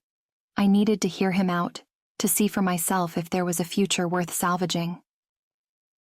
When I returned home, Jake was waiting for me on the porch. He looked tired, like he hadn't slept in days. As soon as I got out of the car, he rushed toward me, but I held up a hand, stopping him in his tracks. "I don't know what's going to happen," I said, my voice steady. "But I need to hear you out. I need to understand where we go from here." He nodded, his face etched with guilt. "I've started therapy. I'm going to meetings. I'm doing everything I can to get better." I crossed my arms, feeling a mix of emotions. Why now? Why didn't you tell me any of this before? Why did you wait until everything was falling apart? Jake looked down at his feet, shuffling nervously. I don't know. I guess I was scared. I didn't want to admit that I had a problem. I thought I could fix it on my own, but I was wrong. I sighed, my mind racing. You lied to me, Jake, for years. You took our savings, you put us in debt. How am I supposed to trust you again? He looked up at me, his eyes filled with remorse. I know I messed up, but I swear to you, I'm trying. I'm going to fix this. I love you, and I love our baby. I want to be a better man for both of you. I wanted to believe him, I really did. But the doubt lingered in the back of my mind, nagging at me. How could I trust him when he had hidden so much from me? How could I be sure this wasn't just another empty promise? I'm not going to make any decisions right now, I said finally, my voice firm. You need to prove to me that you can change, and until then, we're going to take things slow. Jake nodded, his shoulders sagging in relief. I'll do whatever it takes. Just please, don't give up on us. I didn't respond. Instead, I walked past him and into the house, feeling the weight of the decision I'd just made. Taking things slow was the only option I had right now. I couldn't just forgive and forget, but I also couldn't walk away. Not yet. As the weeks passed, Jake continued going to therapy and meetings, but I kept my distance emotionally. I needed time to heal, to figure out if I could ever trust him again. And as my belly grew, so did the uncertainty about our future. As the weeks turned into months, I watched Jake from a distance. He was doing all the right things, going to therapy regularly, attending his meetings, and even starting to pay down the debt he had racked up. He stopped coming home late and seemed genuinely committed to changing. But no matter how hard he tried, I couldn't shake the nagging feeling that something had permanently shifted between us. Every time he hugged me or tried to be affectionate, I flinched, not because I didn't love him, but because the trust we once had felt shattered. I couldn't forget the lies, the deception, or how deeply he had hurt me. And now, with the baby on the way, the pressure to make a decision about our future weighed heavier on my shoulders than ever. I confided in Emma more than anyone during that time. She came over often, and we'd sit on the porch sipping tea while I vented about everything that was swirling through my mind. One afternoon, as I nervously caressed my growing belly, I finally asked the question that had been gnawing at me since this whole nightmare started. Do you think I'm making a mistake by staying? I asked, barely above a whisper. Emma paused, looking at me with concern. I think you're doing what you need to do to figure things out. But no one can tell you what's right for you, only you know that. She placed her hand on mine. If you think there's still something worth fighting for, then fight. But if you're staying out of fear, that's something you need to think about. Her words stuck with me. I had been so focused on making things work because I was afraid of what leaving would mean for me, for the baby, for our family. But was that a good enough reason to stay? Was I trying to save something that was already too broken? Jake, to his credit, was patient. He didn't pressure me for answers. He gave me the space I needed, even though I could tell he was desperate to make things right. I appreciated his effort, but every time I looked at him, I was reminded of the betrayal, and it tore me apart. As my due date approached, the reality of what was about to happen hit me like a freight train. I was going to be a mother of 2, and I still didn't know if I wanted Jake to be a part of that future. The thought of raising 2 children alone terrified me, but so did the idea of raising them in a home where trust had been fractured. One evening, Jake came home from a therapy session and sat down next to me on the couch. He looked at me with a mixture of sadness and hope, his hands fidgeting in his lap. I know you're still not sure about us, he said quietly, and I don't blame you. But I want you to know that no matter what happens, I'm not going to stop trying to be a better person. I want to be a good father to our children. Even if you decide you can't stay with me, I'll respect that. I just hope we can figure this out. Tears welled up in my eyes. It was the most honest, vulnerable thing he had said in months. And in that moment, I realized something. I didn't have to decide right now. I didn't have to have all the answers. I could take things one day at a time, and that was okay. I'm scared, I admitted, wiping the tears from my cheeks. I'm scared of what the future looks like, whether we stay together or not. But I don't want to make any rash decisions. Jake nodded, his expression softening. I understand, and I'm here for whatever you need. In the days leading up to the birth of our child, I allowed myself to take a step back from the pressure of making a final decision. I focused on preparing for the baby, on making sure I was emotionally ready for what was to come. Jake was there, supporting me through it all, but I made it clear that I needed time before we could talk about the future.